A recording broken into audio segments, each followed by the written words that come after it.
really good to see you.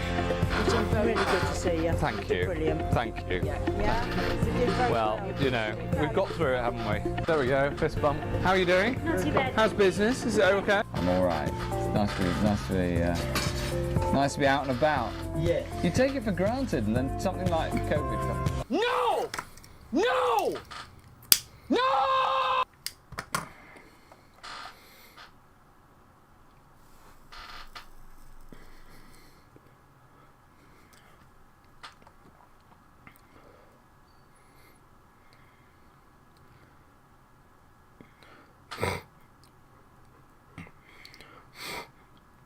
Humanity, they're In a stunning decision, the U.S. Supreme Court ends nearly 50 years of federal abortion rights, taking away a woman's right to choose what she does with her own body. The court overturned the landmark decision, Roe v. Wade, sparking both large protests and celebrations across the country. We have team coverage of this historic decision, from its impact to reaction and what's next. We begin in downtown L.A., though, where police are working to disperse those crowds. Gil Davis, live at Sky 5. Gil. Sharon, Rick, we're looking at the last of the LAPD officers here. They are still on tactical alert, but they're now breaking down their skirmish lines and they're returning to their home base right now at this point. They feel that the crowds that were out here earlier have dispersed enough, and they feel like they were more of a problem than what it's worth at this point. So the LAPD, thinking themselves were causing the problem, are now departing back to their station. I can tell you, though, earlier there was two large groups of protesters who marched through the streets of downtown LA in separate directions. Eventually, they ended up, some of them ended up on the 110 freeway. Let's go to some tape. You're seeing that right now. Now, at one point here, this is Olive and 8th Street. This is where officers tried to make an arrest on some of those protesters. The protesters broke through their skirmish lines and then surrounded some of the officers. The officers had to call for backup. Officer needs help. They were being attacked physically, and they were being thrown items at one point. One thing was set on fire there. It's hard to say what that was. It might have been a flag of some sort. But again, it was chaos in the streets here for a time as LAPD officers try to make arrests on people here on the streets. But now at this hour, they've now broken down their efforts here and they are returning to their base. The crowd, like I said, has thinned out through the streets of downtown LA, just now happening here in the last couple of minutes. That's the very latest overhead in Sky 5. I'll send it back to you in the studio.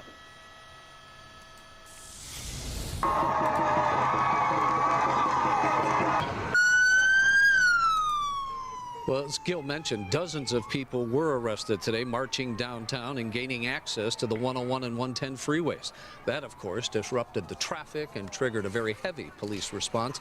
There was scattered violence during tonight's march as well, and police officers still at this hour telling the crowds to disperse. KTLA's Chris Wolf is live in downtown Los Angeles with more on what's happening. Chris? Yeah, Rick and Cher, we can still hear all of the helicopters overhead. We hear sirens. We could also hear some explosions of fireworks earlier. I am standing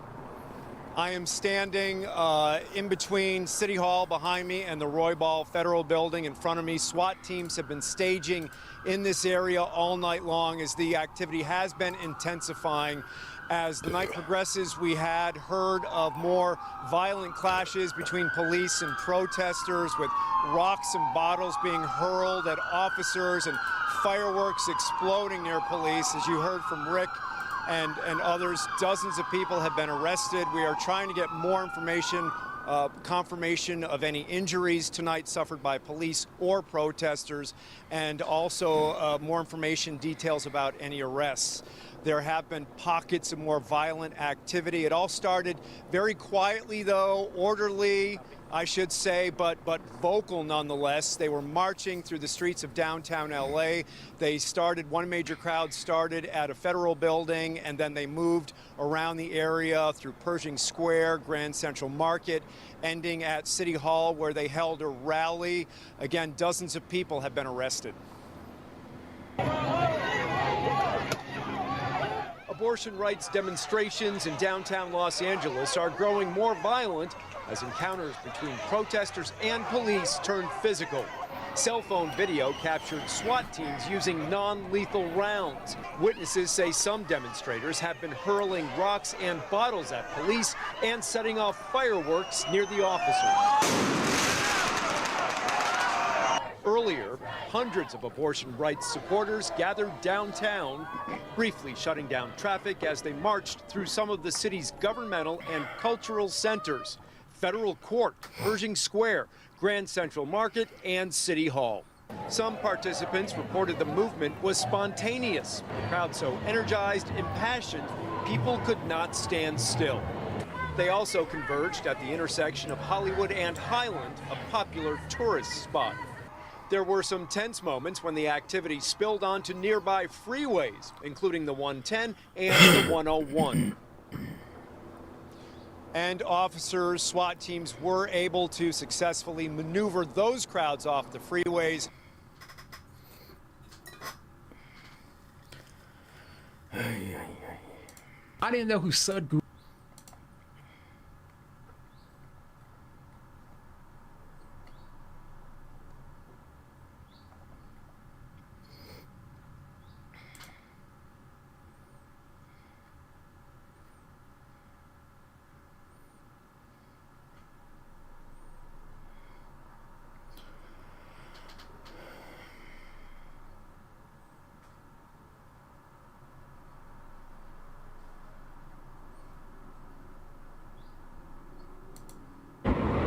Well, Brian and Denise, let me tell you, hundreds of people gathered earlier this afternoon here outside of the federal courthouse to really voice their concerns over today's U.S. Supreme Court's decision. Now, many came out here to cry, and others just came out here to show support.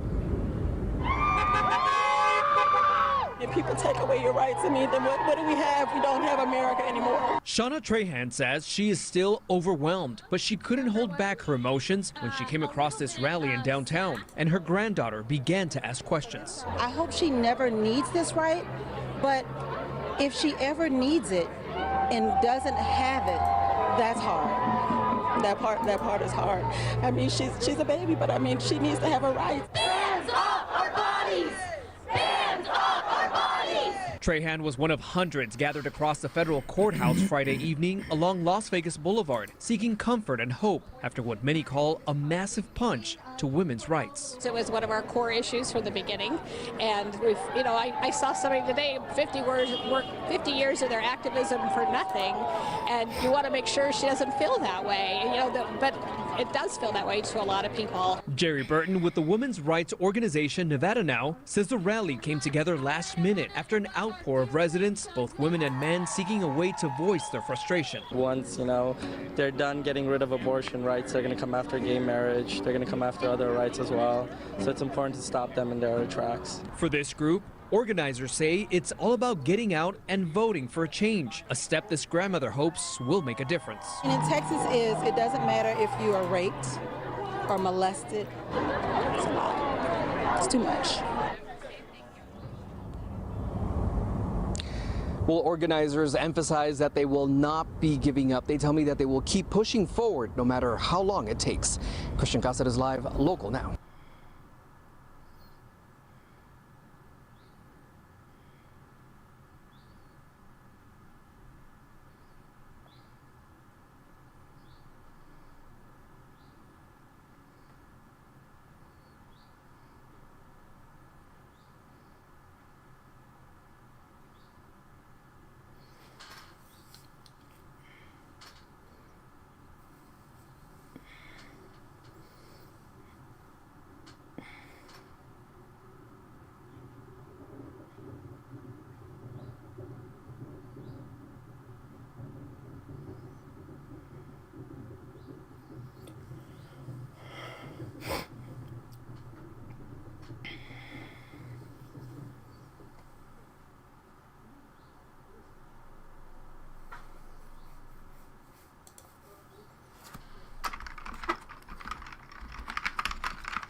Trahan was one of hundreds gathered across the federal courthouse Friday evening along Las Vegas Boulevard, seeking comfort and hope after what many call a massive punch to women's rights. It was one of our core issues from the beginning, and we've, I saw somebody today, 50 years of their activism for nothing, and you want to make sure she doesn't feel that way, but it does feel that way to a lot of people. Jerry Burton with the women's rights organization Nevada Now says the rally came together last minute after an outpour of residents, both women and men, seeking a way to voice their frustration. Once, they're done getting rid of abortion rights, they're going to come after gay marriage, they're going to come after other rights as well. So it's important to stop them in their tracks. For this group, organizers say it's all about getting out and voting for a change, a step this grandmother hopes will make a difference. And in Texas it doesn't matter if you are raped or molested. It's a lot. It's too much. Well, organizers emphasize that they will not be giving up. They tell me that they will keep pushing forward no matter how long it takes. Christian Cáceres Live, Local Now.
Guru was until he started popping up in my feed, and I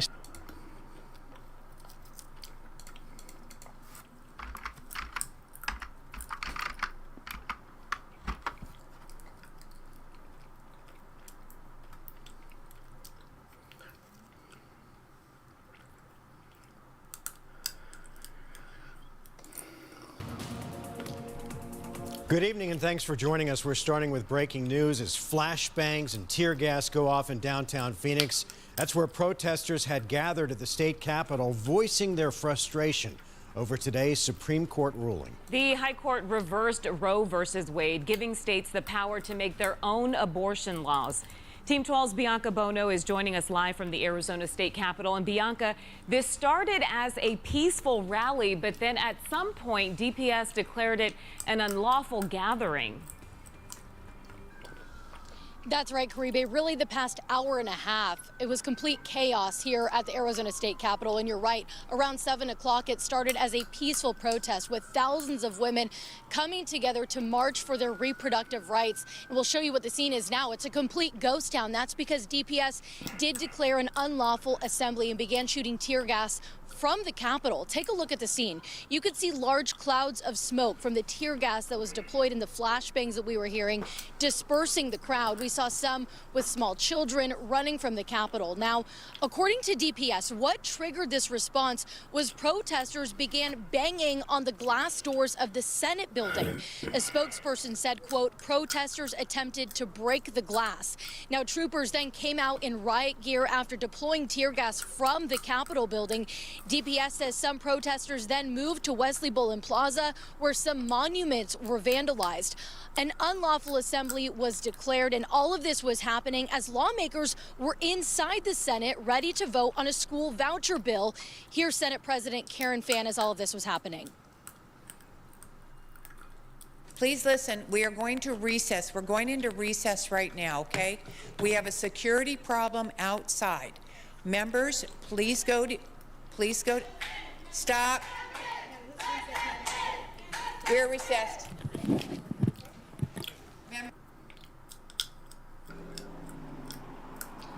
Now, prior to all of that, thousands of people protested and marched in response to the Supreme Court's decision to overturn Roe v. Wade. We saw families and people of all ages, some who have never lived a life without the right to an abortion. For others, this is deja vu. I just never thought I'd see this day. I mean, I fought for abortion rights in the 60s, early 70s. I never expected to be here 50 years later. I'm very concerned not only with abortion rights and women's rights and health care, but also all the implications for all the other rights that have flown from the court's decisions. For my daughter, you know, I want her to be able to have the choice if she ever needs to make that choice one day. And it's a right. It's been taken away. It's not okay. I think it's great that all these people showed up because that really gives people like a view of how many who care about it and to really just highlight the majority. I cried, literally tears coming down my face. It just doesn't feel like it's real life. I cried when Arizona Planned Parenthood said they were going to be stopping abortions. That's when it really became real. And back out here live, this is a live look of the law enforcement presence that's still here outside the state capitol in the plaza there, but no sign of any protesters at this point. Again, really all of that happened about an hour and a half ago, and I'm not sure if you could see it in the video there, but at one point the top of a palm tree outside the capitol was on fire, it seemed. We're not sure what caused that, but the Phoenix Fire Department showed up and put that out pretty quickly, guys. Bianca, we know that State Senator Michelle Ugenti-Rita was inside at the time, and on Twitter she posted a video that showed, or what seemed to show, some of the protesters kicking in a window that looked like it gave way. Do we know if at any point people got inside the building? At this point, that's unclear to us. According to DPS, the reason that they took those measures, they took those steps with the tear gas and the flashbangs was because protesters were attempting to break the glass, in their words. So at this point, we're not sure if anyone did make it inside, but DPS didn't indicate that in their initial statement to us. All right, Bianca, I'm hearing from a lot of folks on Twitter tonight. I posted Michelle Ugenti-Rita's video. And they're telling me on Twitter that this was a peaceful demonstration. And you can understand people being skittish after what happened at the U.S. Capitol on January 6th. But they say that this was unprovoked with the flashbangs and the tear gas. From your vantage point, did it seem to be an overreaction, or were you not there at that point?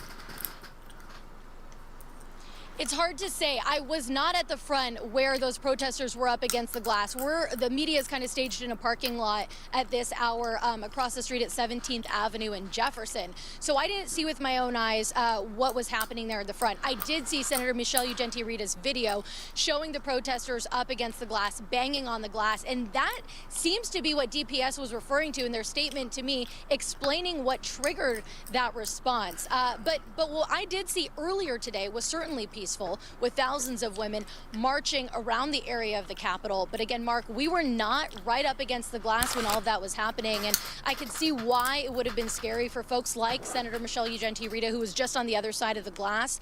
But it didn't appear that glass was broken. Again, DPS did mention that maybe some monuments inside Wesley Bullen Plaza were vandalized, but it was hard to tell from that video and certainly from DPS's statement if anyone made it inside or if any glass was actually broken there at the doors. Who knows? This could be the new normal after January 6th, where we see actions like this, where people are protesting, peaceful for the most part, and then things quickly blow up and there's an overreaction.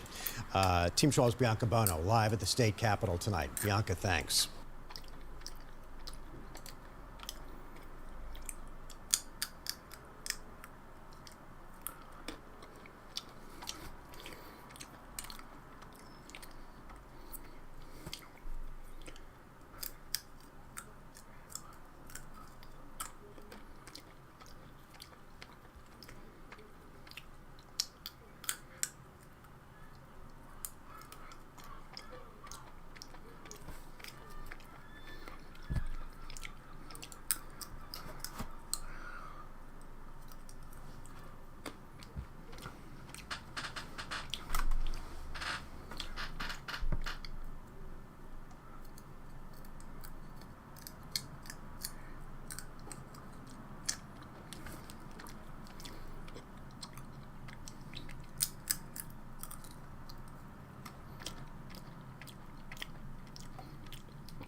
Roe is dead.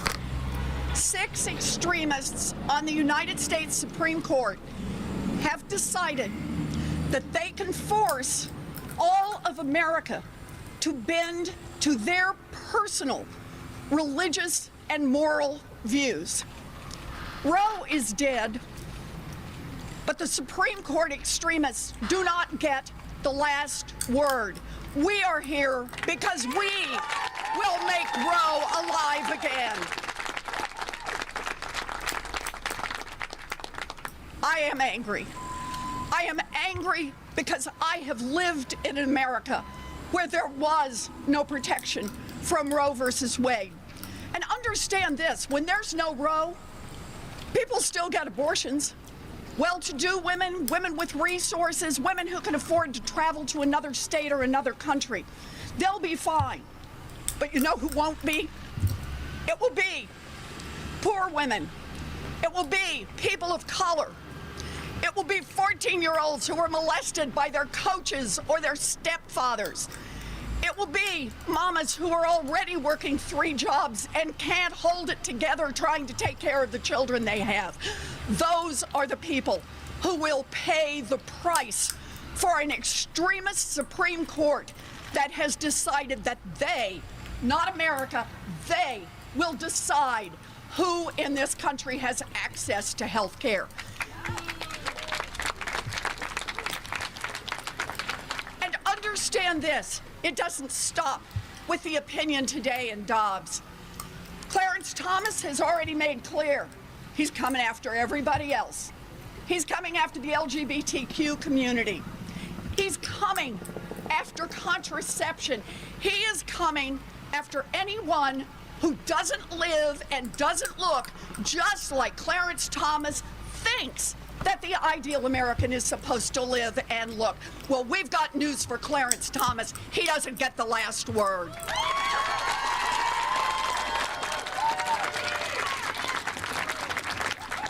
Now, there are folks who are into the politics of this. Mike Pence waited about 2 seconds after this opinion came out to call for a national ban on abortion.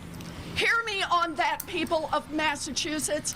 We're going to do everything we can here in Massachusetts, but the forces that brought us to this day are continuing to gather, are continuing to exercise their muscle, and they will not rest until they ban abortion across this nation. This is the fight we are in. I am angry and determined that we will fight back and we will make the changes we need to make. Immediately, we need to help the groups that are standing up for us. Contribute your money, volunteer your time, do it right here in Massachusetts. Reach out to the other states where help is needed. We need to treat this like the national emergency that it is. Be there for every single woman who needs access to abortion.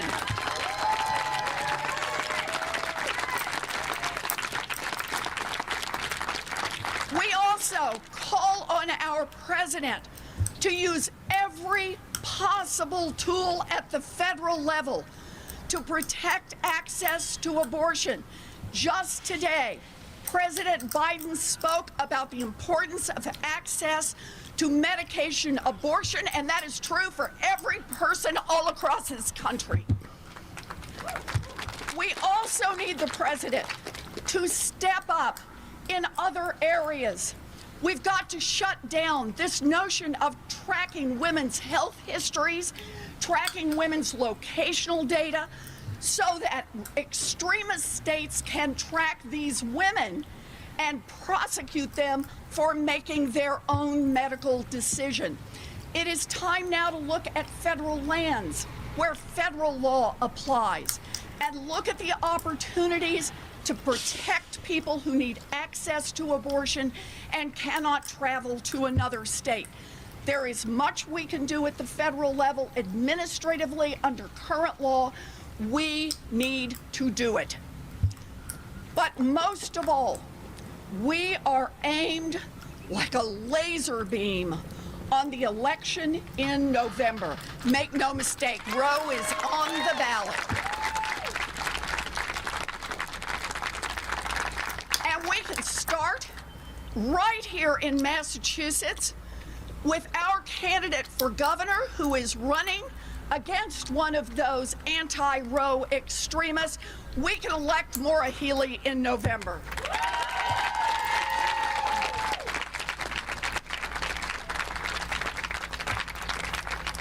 But we can take more on ourselves. We need to ask every candidate for elected office where they stand on Roe. If you're out there running, putting yourself out in the public, you better be ready to speak up at the local level, at the state level, and at the national level. And if you're not ready to speak up, then we're not ready to support you come November. And for everyone who is looking for our support to go to the United States Senate, anywhere across the country, they need to answer the question where they stand on Roe and where they stand on getting rid of the filibusters so we can make Roe the law of the land.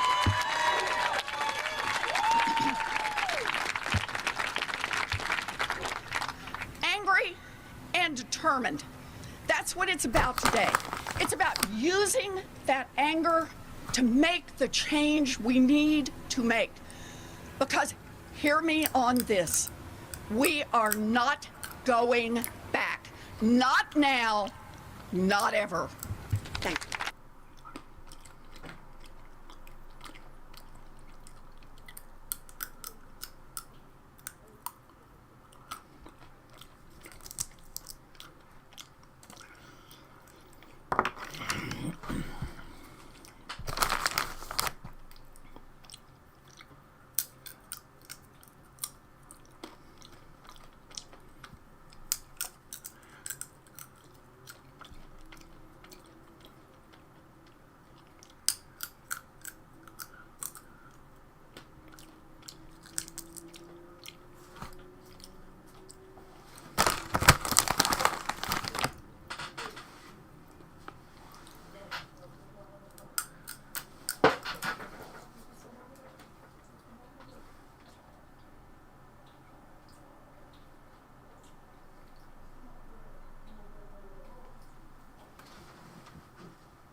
is dead.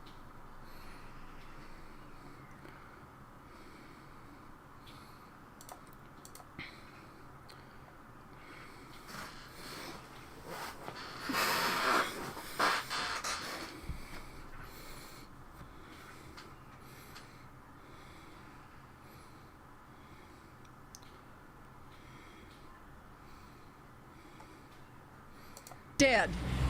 6 extremists on the United States Supreme Court have decided that they can force all of America to bend to their personal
going to melt.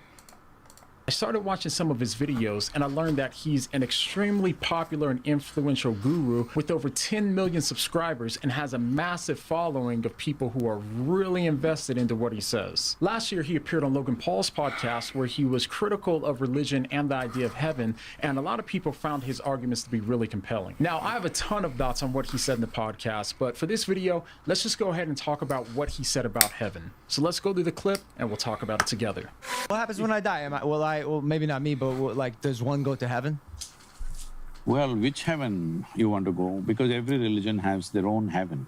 Why is it that the idea of a better place than this has come is because right now people are suffering within themselves. All right? Why are they suffering? I want you to understand this. Whether it's joy or suffering, essentially both of them are happening from within you. Is that so? Correct. If it's happening from within you, what happens from within you, at least what happens from within you, must happen your way, isn't it? Very true. If it happens your way, would you be blissful or miserable? I wake up every single day blissful. Blissful, I would presume. Not presume, tell me. Yeah, if you had a choice, would you make it pleasant or unpleasant for yourself? Pleasant. I'd probably go pleasant. Yes. If you are feeling very pleasant, would you be always thinking of going to another place which is more pleasant? No. Right now, the entire this thing is set up on a better place somewhere else. All right, now first off, you can't even deny, even though dude is wearing gloves in the summertime in LA, he's still dressed fresh to death for a 65-year-old guru. Somehow, I'm not even mad at the gloves, they just work. But enough on wondering if his fashion works, the real question is, does his advice? And in order to know that, we first need to be clear on what his point was. So it seems to me that his point in a nutshell is basically that all of us have a desire to be happy and blissful, and you should follow that desire. And since being happy and blissful is something that happens inside of you, and it's not something that happens outside of you, you have control over your internal happiness. And given that this is the case, there's simply no need to think about getting that happiness in the next life. Instead, you should just get it right now in this life. So essentially, he's just saying, if you can have happiness now, why not just have it now? You can do it! Now, when you hear this, if you grew up in the millennial or the Gen Z generation, what he said probably just sounds right and resonates with your instincts at some level. As a millennial myself, my instinctual reaction is to agree with them and to focus on my happiness in the here and now, rather than a heaven that might feel so far away. I think the reason why is because each generation has a certain set of beliefs that they've inherited from culture, and some of those beliefs are so foundational to how they think that they never stop to question if they're valid or not, because they just seem like common sense to that generation. Well, duh. One of those beliefs for my generation is that the purpose of life and the thing that makes life ultimately valuable is to find happiness and to be happy right now. And my happiness comes first. This is something that seems obviously true for most of us in my generation, and it's because of this that we've come to believe that we're on the right path when we feel happy, and we're on the wrong path when we feel unhappy. So when this guru tells us that we should seek happiness in the here and now, he's speaking our language. Here, you understand that?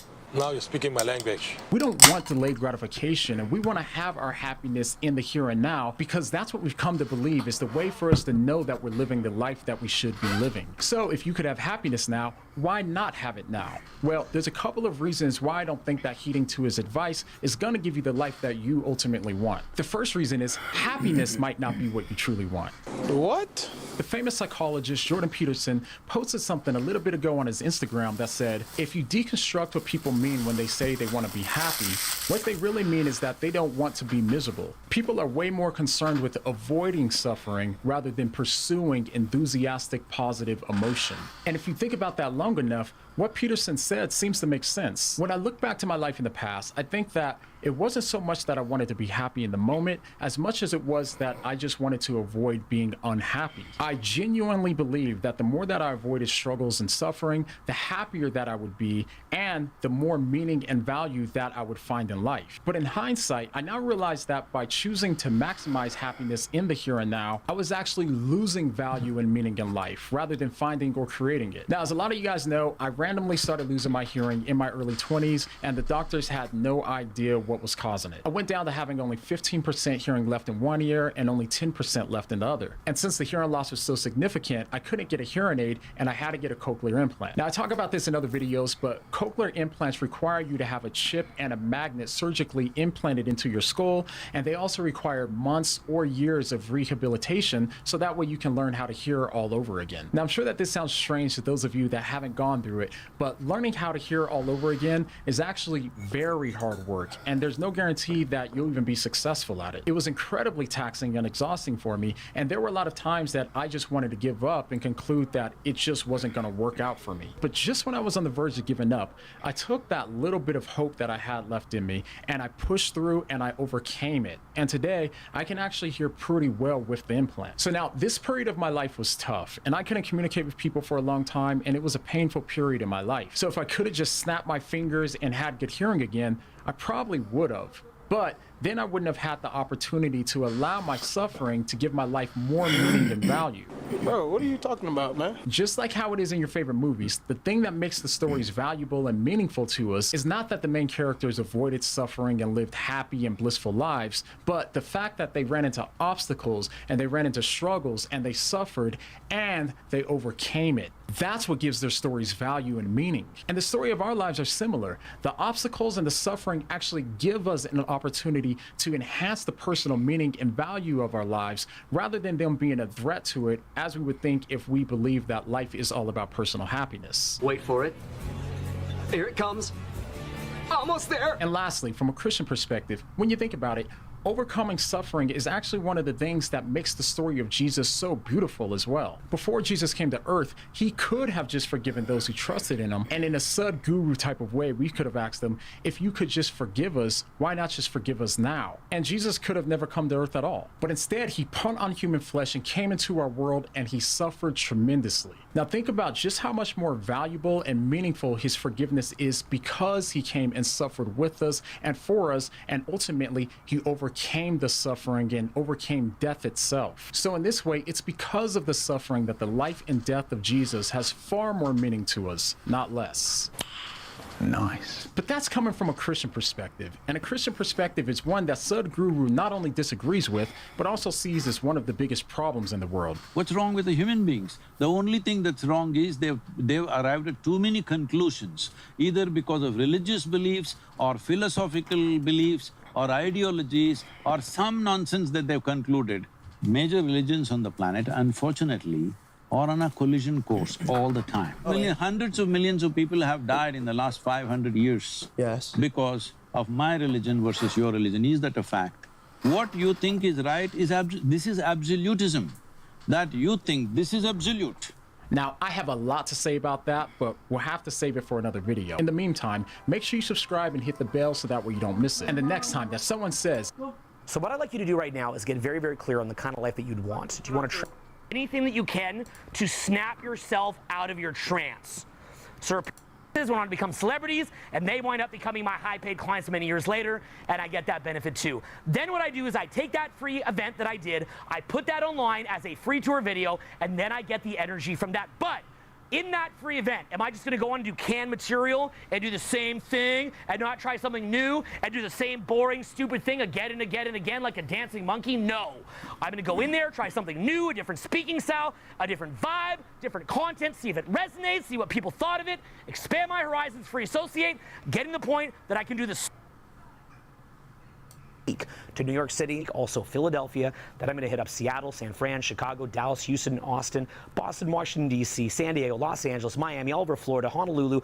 I am just everywhere in big, giant cities as well as medium-sized cities, and I have a team of my friends who have been doing this with me for several decades that do it in Europe and all over the world. So if you'd like to attend a live event, completely for free, click the link. It's coming up, and it's really powerful to have a great networking group that you meet there and feel the energy in the room and be a part of this in real life. I'm really excited to meet you. Now, by the way, didn't find your city on that list, even though we're everywhere. Well, don't worry about it, because we also do a free call where we take you through a similar process via a free call, and we send you a free course. I created a several-hour free course that is very structured and takes you from point A to point Z all the way from beginning to end, and I've actually made that completely for free as well. So if you'd like to just do the free course and a phone call, that is another option. I just released it. I shot it right over there and stayed up all night shooting it, and I prepared it for about a week, really just culminating all of my knowledge from 20 years right in that course. Click the link below if you'd like to be a part of that.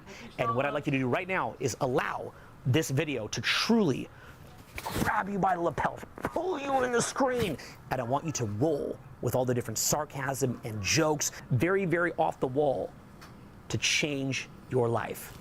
Let's do it. Yesterday what I talked about was about getting into the world, seeing the world to break yourself out of a trance, okay? So I'll give a simple example. Has anybody here ever heard of, before we go deep on the awakening, anybody here ever heard of Monument Valley? You know what Monument Valley is? Okay, Monument Valley, you remember that part in Forrest Gump where Forrest Gump, he decides he's going to go on a run? You think Forrest Gump would have tolerated this, by the way? I don't know. Funny to think about that, right? So, but you think about it, right? He's running and running and running, and you remember he's in that kind of Grand Canyon looking environment with like these kind of red rocks sticking up out of the bottom, and then he decides he's going to go home. You guys remember that? Yeah. That's Monument Valley, okay? So you can look up Monument Valley. Anybody here, if you got your phones here, pull out your phone right now, look at Monument Valley, okay? Just an example. Whip it out, I mean your phone, and let's have a look at Monument Valley, okay?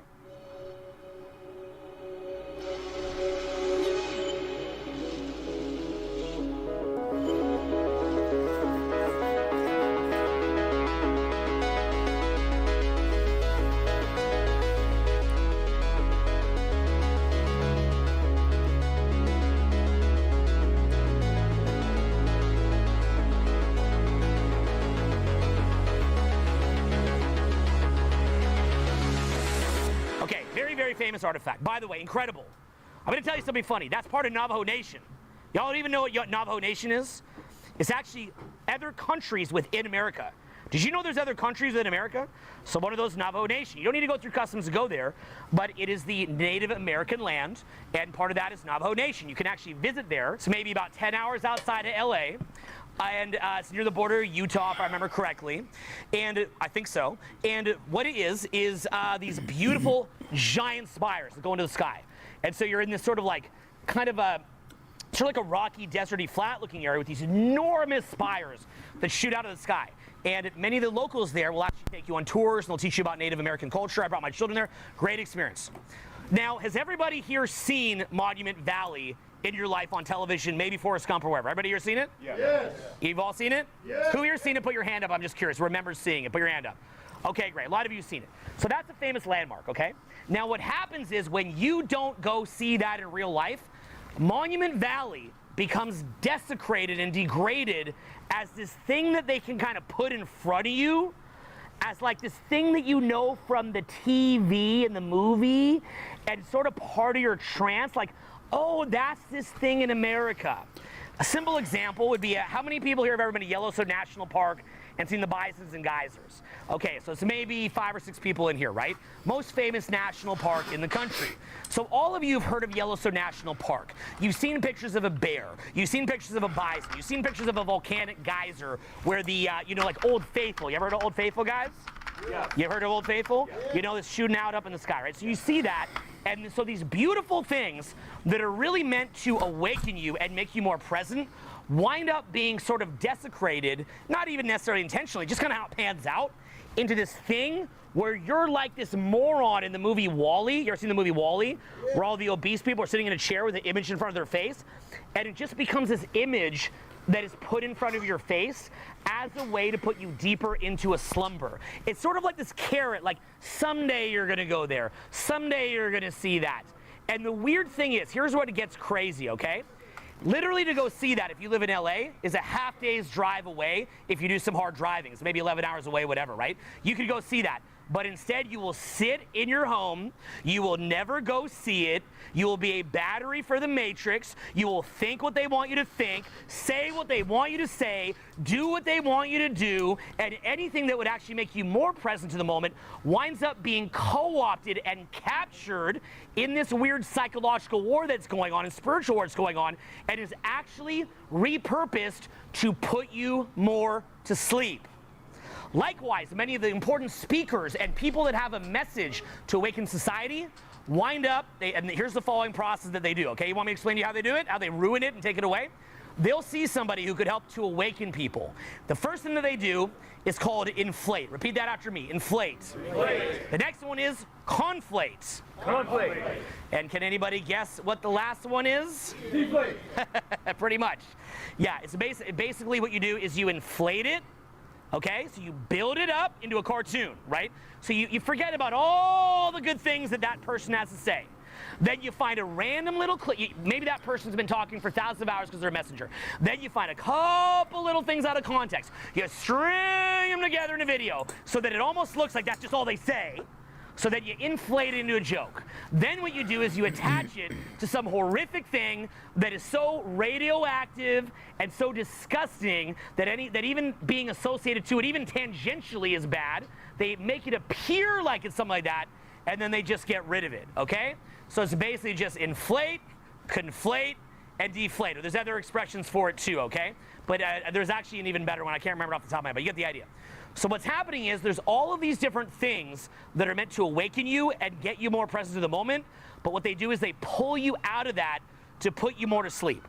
So every single thing that you're doing in life, you want to be acting in a manner, maybe not everything, doesn't have to be every moment, certainly not for me, but you want to have a practice in your life where what you're doing is you're always doing anything that you can to snap yourself out of your trance. So repeat after me. I'm in a trance. I'm in a trance. Louder. Louder. Louder. Louder. Now, by the way, they'd take that, they'd cut it, and be like, look, he's telling them they're in a trance. And they'll do all that, right? That's okay. That's the inflate and conflate. So basically, what it is okay, cut it out of context. Amazing, right? Especially someone like me, I like to be sarcastic. I like to imitate things. They make it look like I'm being serious. It's insane. So all these different things, whether it's different, like if it's a messenger meant to help wake you up, kill it, destroy it, get rid of it. If it's something beautiful that exists in the world, make it into some weird little stupid cartoon. Put it in front of the masses' faces and make them think it's real, right? You know, something like steak, don't just let that be a grass-fed steak. Fill it with hormones and antibiotics and grain feed it and poison it and then feed it to the people. Something like healing and the importance of the art and science of healing people. Take it and commercialize it and poison it and ruin it. And I'm not saying that I'm an expert on that. I'm not giving you advice, and I have no advice in that. But in many cases, these powerful, powerful concepts, things that I learned to where I didn't get sick for 10 years. I'm not giving y'all advice. I'm just sharing my personal experience, not telling you what to do in any way, shape, or form or giving advice, but just sharing my own experience that I've never had any issues because I went a little bit deeper beneath the surface. Things like beautiful, beautiful, beautiful scenes that you would see in the world that if you were to visit as a personal Mecca would awaken you and ground you to the earth, becoming some stupid image flashed in front of your face. So there's no point to even go and visit it because you can just see it on TV, and ultimately you've been derped down and dumbed down so deep that you're not even any happier when you go to see these things. So there's not even a point to going to see them, so you might as well just stay home. And eventually they'll put the little stupid goggles and they won't be that popular. It'll be in VR, but eventually the VR will go right in your pupils and you will just get to go see it, and there'll be no point to doing that or anything. And then we get in these weird questions where we say, well, wait a minute, but if you were to go see the real Monument Valley, you might get in a car accident, and everybody knows you gotta stay safe for your safety. So I'm gonna tell you what to do just for your safety, not because I'm a control freak, freaking psycho. It's just because you want to stay safe. And then what'll happen? Okay, and this is why people do need to come to grips with death, because unless we can begin to embrace death, this is going to be used again and again and again and again and again and again. It's called safetyism, and this will be forever. So we've got to embrace the fact that life is not forever and stop being so afraid and understand why we're here and who we are and what this place is and what's the point of life. So going from that same standpoint, now they say, well, you know, you gotta stay safe, can't drive there. So now you gotta do the self-driving car. Yeah, doing the self-driving car. But then even the self-driving car has a problem sometimes. So now you can plug in the metaverse, and Mark Zuckerberg, he's gonna make it super safe. You just press the button, it feels the same. You just sit in your little pod, and just sit in the pod and look in the goggles. It's super cool and awesome, you stay safe. And then you can have a baby in the pod too, because you don't wanna have a woman having a baby from how it's naturally met, because she's not gonna stay safe. So now you're gonna have a baby in a freaking tube, and now that is super cool, it's awesome, right? You don't want to cause a problem, do you? You don't want to cause a problem, do you? You're making a problem. I think he's making a problem, everybody. Do you guys think he's making a problem? He doesn't want you to stay safe. Look at this image of someone getting hurt. He likes that. He likes to hurt people. Yeah, you like hurting people, don't you, huh? You don't want to stay safe, do you? Well, then you're not allowed in the metaverse anymore. You can't buy or sell. And even though that was in the end of the book of Revelation, the Bible, that means the end of the world. If you don't have the mark of the beast, that's just a coincidence. There's nothing going on there. That randomly in an apocalyptic book in the Bible, it says you can't buy or sell unless you have the mark of the beast. But that's just a coincidence. And those crazy people, now just do what I say. You don't want to stay safe? You're gonna lose the mark. We're gonna turn the mark off, little man. You're gonna be a bad boy. Are you a bad boy? You're a bad boy. Now you want to tell me that you're a good boy. Say it. Say you're a good boy. Come on. Say you're a good boy. I'm a good boy. Oh, he's a good boy. Yeah. Now he's bad. Now he's safe. Put your goggles back on, you good little boy. I'm here to protect you, good little boy. Yeah. Super cool. Yeah, look at you in crossed arms. You have any of your own thoughts? You thinking for yourself a little bit there? Why don't you trust the experts, sir? What's up, guys? Okay, I'm just here to help you. Yeah, I'm safe. I'm nice. I'm just a nice person. You can completely trust me. Anybody here not trust me? If you don't, you're gonna be labeled as bad. We're gonna say you're a bad person. You're naughty. Oh yeah, laugh it up. Well, I'm coming for you.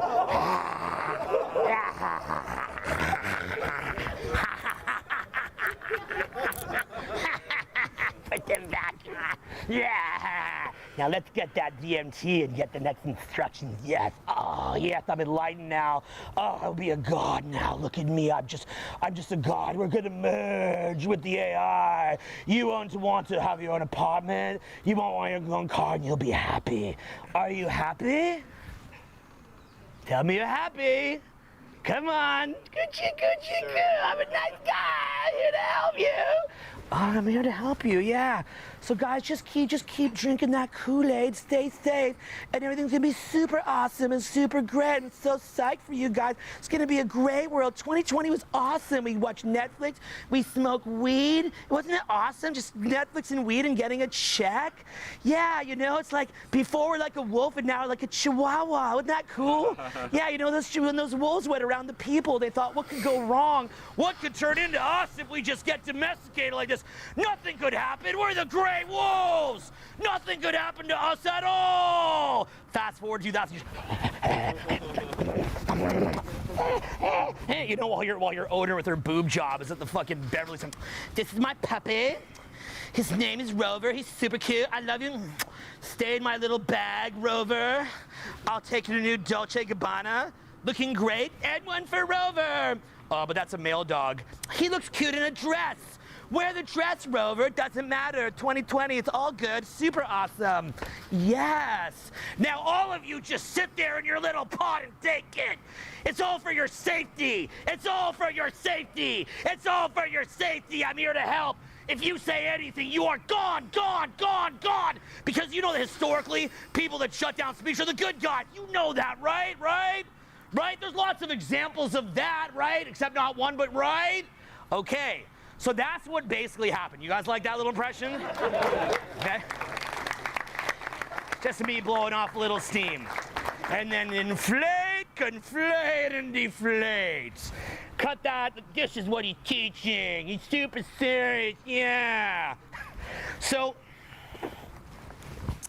I lived 20 years in nightclubs entertaining people who need high stimulus. Okay. So, you're seeing me in my most natural demeanor. Now, what I want you to understand, basically, everything's trying to put you to sleep. Everything's trying to put you to trance. On the other side of this trance, what you're going to see is incredible lateral thinking. You're going to see yourself able to be creative and come up with things on the fly. Look, I learned a lot of this stuff from back in the day. You know, I'm a 42-year-old bald man now. Back in the day, I had a little more hair, a little skinnier, a little younger, a little more artistic. And I can remember being like, I want to talk to people. And so I was thinking to myself, okay, I'm going to learn how to talk to people. How do I do that? I need a line. So then I would go and I'd look on the internet. What to say? What am I going to say now? What's the technique to solve my problems? And so I'd look this up, and I'd go out and I'd try to say the perfect thing. But what I realized later is you can't always have the perfect thing to say. You've got to get lateral. You've got to have lateral thinking, think outside the box, be able to be spontaneous, have spontaneous responses, and so on and so forth. So I had to learn how to free associate. And the thing that helped me learn how to free associate was what?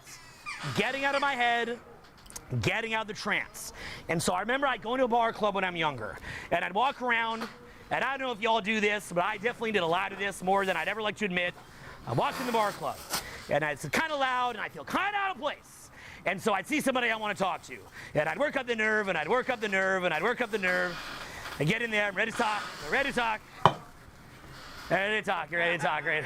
And I do that. And then I get in what I call excuse-making momentum, because there's action-taking momentum and excuse-making momentum. Say the word action-taking momentum. Say it loud. Action-taking momentum. Say the word excuse-making momentum. Say it loud. Okay, so what happens is, you remember when you're a kid, you get on the diving board, and if you're too afraid you jump off, you think you're going to get more nerve later to do it, but you get more scared because it activates the prevention center of the brain. Do we know who else has been trying to activate the prevention center of the brain? The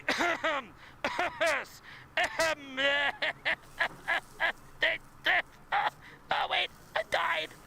I talked all that crap, but I died. It's over for me. It didn't work. What does the mainstream media do to us? Keeps us in that same fear. So they pump it and pump it and pump it and pump it. You go to the grocery store and people are like, it's like Pac-Man. It's like your Pac-Man and their little, you know, like the little ghosts in there, right? The grocery, they're like, humans, but I need groceries. What do I do? So, I want to clarify, I'm not disagreeing with any opinion of anybody who's an expert, it's a comedic, and a parody, and I'm just kidding, and always trust your overlords. Now, what we have, okay, so what happens? We get pumped with fear, right? So I learned this, that if I'm pumped with fear, I can't think laterally.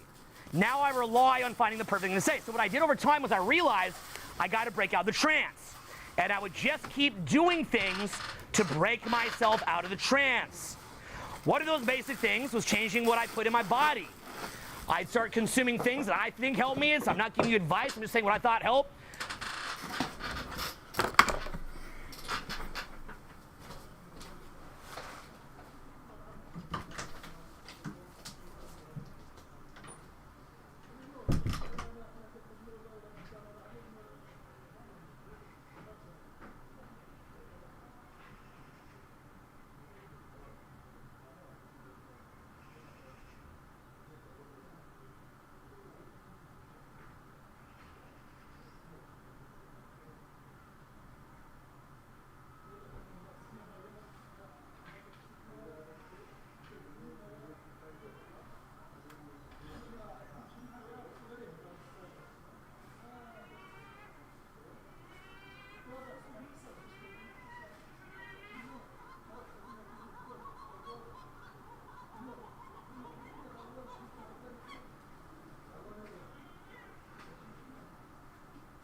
Old school, very, very old age ginsengs, because the really young stuff is stimulant like caffeine, but the older stuff is expensive.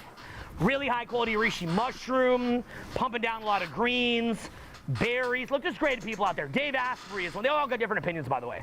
Just write down some of these names. They all have different opinions, and you can have your own opinion. I don't really care. But you can just look through and see the commonalities. Dave Asprey, look him up, Dave Asprey. Max Lugavere does great stuff. Look that up, Max Lugavere. Write this down.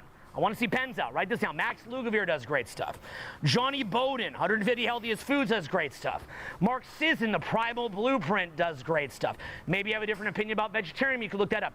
Mark Hyman, The Ultra Mind Solution, has great stuff. There's these incredible health people out there. A lot of people say that Instagram is an all bad app, a lot of problems with it, but you can also follow people like this and you can actually learn from them, and then your feed is just very inspirational. So when you're in the mood to derp around in your feed, you actually wind up getting good stuff. It's actually net positive in many ways. So, especially you're probably gonna derp a bit anyway, right? So put in good stuff in the derping when you're thinking clearly, and get rid of the bad stuff when you're thinking clearly. When you derp, it's more productive. So, that was one thing, just monitoring. Am I eating processed food? Look, if I go to, say, a restaurant, I'm just being honest with you, it's personal anecdote, I'm not giving you advice. I go to a restaurant like Veggie Grill. Anybody ever been to Veggie Grill? Okay, it has a lot of vegetarian food. One of the really tasty things they have there is called the buffalo chicken wings, and it's basically a lot of soy, okay? If I eat a buffalo chicken wing, which is a soy stick that really does taste amazing, by the way, from Veggie Grill, I basically just want to cuddle, and I am as flaccid as a worm, okay? I just want to cut. I'll go to whatever girl I'm dating. I'm like, baby, I just love you. Why can't we cuddle a little more? No, I didn't want to do that. I want to cuddle. Don't you love me? I think I'm going to cry. That's what I found. That's up to you, your opinion on that. Likewise, when I eat fried food, who doesn't like the taste of fried food? It's crunchy, it's tasty. You know what I feel like after I eat fried food?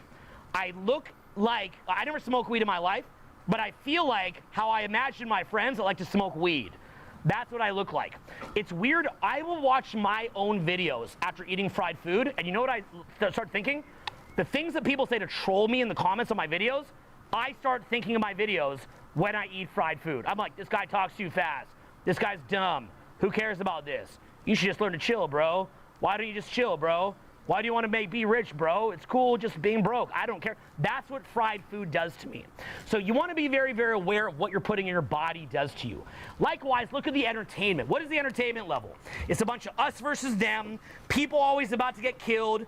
Is it very frequently that it talks to you about your body dying? Or is it very, like someone's about to die? Or does it talk about the ascension of your soul?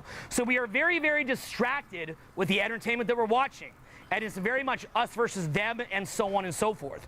Now, the single biggest thing, and I've talked about this in other videos, I want to hammer you with this. Just repeat after me what I think is the single most important question in your personal growth. The question is, just repeat after me as loud as you can. Just say, what else? What else?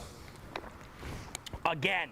What else? Again. What else? Again. What else? Again. What else? Again. Okay, I hammer you with that to remember it. So anytime that you're looking at some crap, okay? Let's say, for example, you put soy and fried food in your body. What's going to happen is not just that you put that in your body. What is the other problem with doing that? Anybody know? It's called opportunity cost.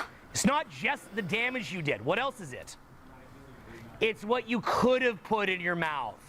Every time that you sit there trashing somebody and gossiping about somebody, is it just the fact that now everybody that sees you trash talking knows that they can't trust you and that you'll talk crap on them when they're not around? Is it just that? What's the other problem with gossip or trash talk? What's the problem with it? It's what you could have been talking about. Look, I got a lot of rich friends. I'm very lucky. You think any of them are sitting there talking trash? You know what they talk about? Funnels, products, internet marketing, sales, offers, investments, the stock market. And if any of my rich friends, you go to them and you're like, you know what? This happened. And you start doing that, and that's the imitation how it sounds, somebody who's rich. Then what happens is they don't say, listen, we need to talk. Can I talk to you? It's really not a good idea to talk like that because it breaks my trust. And, how can I trust you? So let's continue being friends and hanging out. But I just want to know that I didn't like that. But let's still hang out all the time. But I just want to let you know I didn't like that. You think they're going to do that? No. What happens is that you start to sound like that, and they begin to tune you out. And the specific reason that they'll do that is because they have trained themselves to tune out those thoughts in their own mind. So as a reflex of getting rid of a negativity and distraction and time wasting, which they had to do if they're independently wealthy and got that from scratch, they will begin to view you almost like one of the thoughts that they just release and let go of, and they will forget that you exist. To the mind of somebody who's crushing it, that did so from scratch, not their parents gave it to them, they didn't get lucky, but they built it against all odds, they had to have discipline. Anybody who was ever really successful when I was getting older and learning how to be around people like that, who I was acting like that around, they never took me aside and told me how to think about it. They just stopped calling me back. And then if they saw me, you know what they did? They went, hey man, good to see you, how have you been? And I'm like, you didn't call me. And they're like, oh yeah, we'll chat. And then I just fade away. So the reason that they do that is because their mind is oriented around opportunity costs. In entrepreneurship, not only are you trying to get rid of any misallocations of mental capital, thought capital, emotional capital, focus capital, getting rid of all those, gone. Not only that, but in addition, you are trying to optimize everything inefficient in your business. You are trying to get rid of all the inefficiencies. You are trying to gain massive leverage. You are playing a game of opportunity costs. How you are allocating time, and so on and so forth. Look, old school, Robert Kiyosaki, Rich Dad, Poor Dad, basic entrepreneurship. Poor people get paid on, what is the classic one? It's like poor people get paid on labor or something like that, or whatever it is, right? Or on hours worked. Time. Yeah, time for money. And rich people get paid on the result, and so on and so forth. So they're always thinking how to do it, right? Like a basic example would be, to somebody who's not very well off, you hear about, you say it's like Elon Musk, right? If Elon Musk goes to a restaurant, does he pay more, or does he maybe even get offered the restaurant for free? What do you think? Why would he get offered it for free? What do you think? Think about it for a minute. Okay, it's important you understand. It's very, if you don't understand this, it's really basic, you can't understand nothing. So why would Elon Musk, the guy who least needs a free meal, get a free meal? Why is it? It is because it is the vendor to, it's the buyer-seller dynamic, okay? In other words, normally to a no-name person with no personal branding, you have a name, they are a vendor of food. Elon Musk, if he ate at a restaurant, is a vendor of press exposure and is a vendor of his testimonial for having eaten in the restaurant.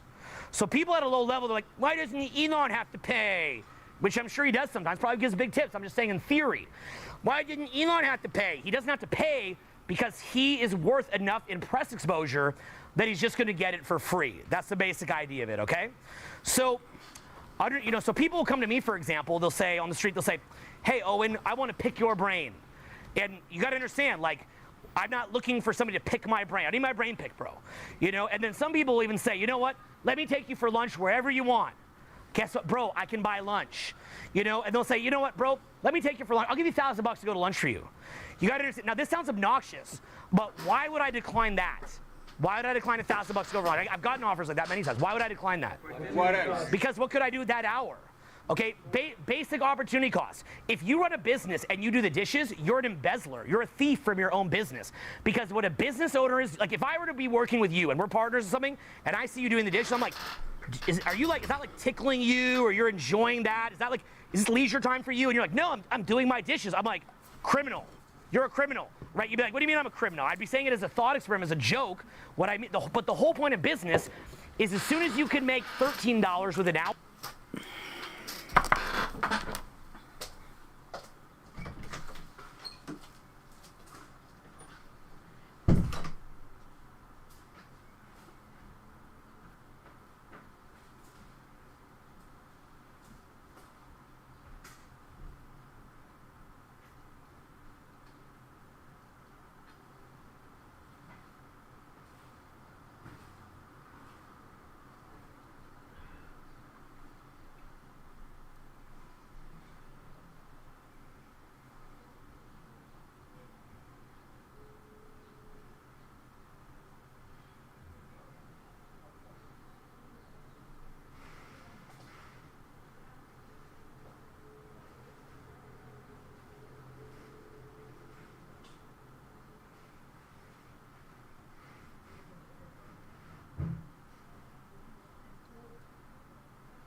And you can hire somebody for 12 to do the dishes for you, you immediately hire that person, you go to the 13 and you stack it.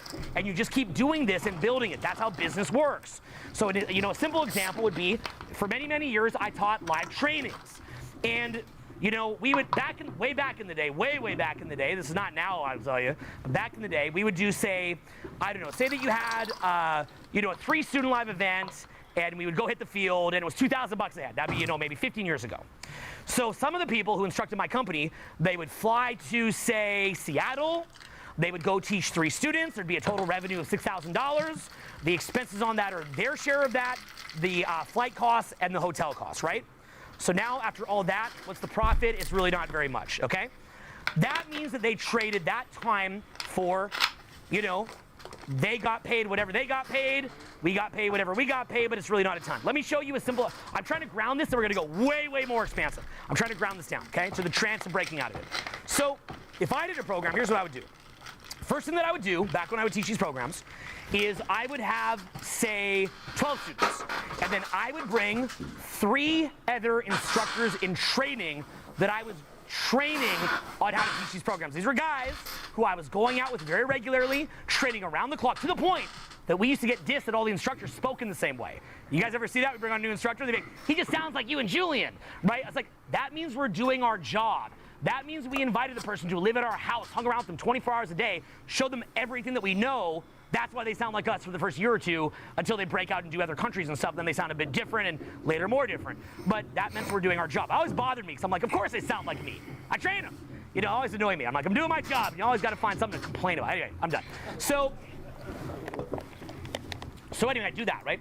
So now what I'm doing is rather than training 3 students, I'm training 12 students. But am I just training 12 students, or what else am I doing? I'm training different instructors. I'm replicating myself. I'm replicating myself. And then I'm doing collaboration videos with other instructors. So now I'm replicating the brand. Okay, this has caused other problems in my life, admittedly. You've probably seen them, but that's what I was doing, and that was my focus at the time. Then I'm replicating my brand, and I'm replicating multiple brands. Then what I'm gonna do is I'm also gonna be in the field, and I'm gonna be doing demonstration of the skill set that I'm teaching. Now, while I'm doing that demonstration, the skill set that I've been working on for 2 decades, what other benefit am I also getting by showing how to do it? What am I getting personally? You're getting better. I'm getting practice, I'm getting better. Then what I do is I videotape what I'm teaching, all of it. And you ever seen the movie Tom versus, or the documentary Tom versus Time, where he spends half his time looking at his game footage? Remember that? You ever seen Tom versus Time? Funny how they mention time. So point being, Tom versus Time, all you see is Tom, you know, he's sitting there, he's got Giselle in the house, and you just sit there looking at his game footage. So what I'd do is I'd video myself teaching in the field, then I'd go home and I'd watch my footage so I could see what I'm doing wrong, and then I could get better and better. But what does that footage also do doubly for me? It becomes social media content. It becomes product content. So I'm learning from watching it, and I'm getting content at the same time. Then what I'm doing is I'm showing the students on that program that same footage so that they can go see it and see what they're doing wrong. And in the daytime, I'm showing that in seminar time so that they can actually see repeats of what I did the previous night, and then they're happy too, which means they're more likely to come to other programs. Then what I'm doing is I go into that city and I'm shooting local videos in that city to show everybody in the world I'm going to come to every major city, or my team is going to come to every major city in the world. I'm not just shooting videos in my house, but I'm shooting them in multiple cities so that people can see that we're a jet set company. Because if I tell you, we come to Seattle, check the schedule, boys. Just do it on your own time to know I'm coming. No. You're going to see me at Cary Park in front of the frickin' Space Needle, and every time you look at the Space Needle and you didn't come to that program, you're going to remember Owen, and you're going to remember that you missed the program, and you're going to remember that you should have gone, and you're going to see how awesome it was, and you're going to wish you would have gone, and the next time, you're going to frickin' go. So I'm going to get more business from that, and the videos are going to look super cool because I'm jet set, and the videos are going to show different stimulus, which make them more watchable. Then it's going to show the energy that I was in at the time and capture that, which has different types of energy and a different vibe to switch it up. Then what I'm going to do in that same city is I'm also going to wind up doing a free event. I'm going to rent a huge hotel. I'm going to do a free event. I'm going to bring everybody in because now I'm in that market. At that free event, I'm going to capture a ton of data, ton of client data. I'm going to bring them in. I'm going to freaking crush it for them and win them over to the cause. I'm going to offer to them also to bring a friend. I'm going to say you get a bonus if you bring a friend because I want them to bring a friend. Maximize all opportunity. Then what I'm going to do is I'm going to go in there, I'm going to smash it, and I'm going to offer a $300, back in the day, I wouldn't do this now, but back in the day when I was building my career, I'm going to offer a $300 program. And a couple hundred people are going to come to the $300 program. And the program is so sick and so awesome, it's going to blow away your expectations. At that program, when you sat there, you're more likely to sit there for 2 days because you spent the $300. If I do a regular free event for 2 days, you're going to go, well, I have to go home early and I got work and get by, because you're not invested and therefore you don't care and you don't value it. But if you come in and have a positive financial transaction with me and you like what it is that you learned and that you trust me and you had an interaction, it went well, then you say to yourself, well, that went well, maybe I'll do more. Maybe I'll see what else he has to offer. And if in that program I'm showing you video examples that I recorded on the other live events of things that are awesome, you're going to see the proof, not the promise, and you're going to want to get the same result for yourself. I'm going to bring you in, I'm going to show you all these skills, you're going to go out, you're going to try it, you're going to get a very good result, you're going to want more, and you come back. So that's also going to happen. Then, as I'm teaching you, and I've been teaching for 20 years, many of those people went on to run big tech companies, went on to run huge businesses, went on to become celebrities, and they wind up becoming my high-paid clients many years later, and I get that benefit too. Then what I do is I take that free event that I did, I put that online as a free tour video, and then I get the energy from that. But in that free event, am I just going to go on and do canned material and do the same thing and not try something new and do the same boring, stupid thing again and again and again like a dancing monkey? No. I'm going to go in there, try something new, a different speaking style, a different vibe, different content, see if it resonates, see what people thought of it, expand my horizons, free associate, getting the point that I can do the stupid little imitation that you saw me doing at the start here because I'm more loose as a public speaker, because I went in there and put it on the line, tried something new and free associated. I challenged myself to free associate those free events so that I would get new content off the dome. I don't even need to prep it, just try new things, pick the best clips, post them, and keep running business. From that standpoint, people that come on expensive, right in the real life world training, they come on that. They get great results, they're doing well, and then they wind up coming back again and again as well, not because they didn't get the result, but because they come back having gotten crazy results. They go, this is insane, I can't freaking believe this. What else do you have to teach me? I realize now that just because I became amazing, I want to learn more, they wind up coming back to learn more. In fact, if a guy told me they didn't get the result or coming back, I'm not okay with that. But if they got good result, they want to keep going down the rabbit hole, I got a lot to teach, and they do that. Then they get a result, then they make more money. They realize in their business mind that they make more money by interacting with me and doing things with me than if they just spent that money on stuff and random things, therefore they come back as well. You loop and loop and loop, and now what you have, oh, and by the way, I also film little side segments at that $300 event, and I release those too. That's why you might have seen videos with big crowds and some with tighter crowds. So what winds up happening, I come out with tons of footage, I've got trained instructors, I've practiced, I've created new content on the fly, and the other thing is I'm practicing new bits. Every single time that I taught a client, what wound up happening was I'm teaching them, they ask a question, and it forces my mind to come up with the content.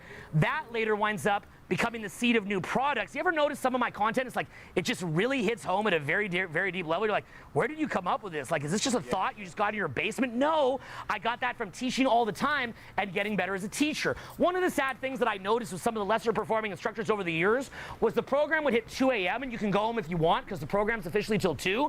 I'd be there till 7 in the morning sometimes, practicing coaching people. They'd go home, but the sad thing was, you ever see those videos where like I'm on stage, but sometimes people that I was coaching to be instructors didn't have a lot to say, and then I just keep talking?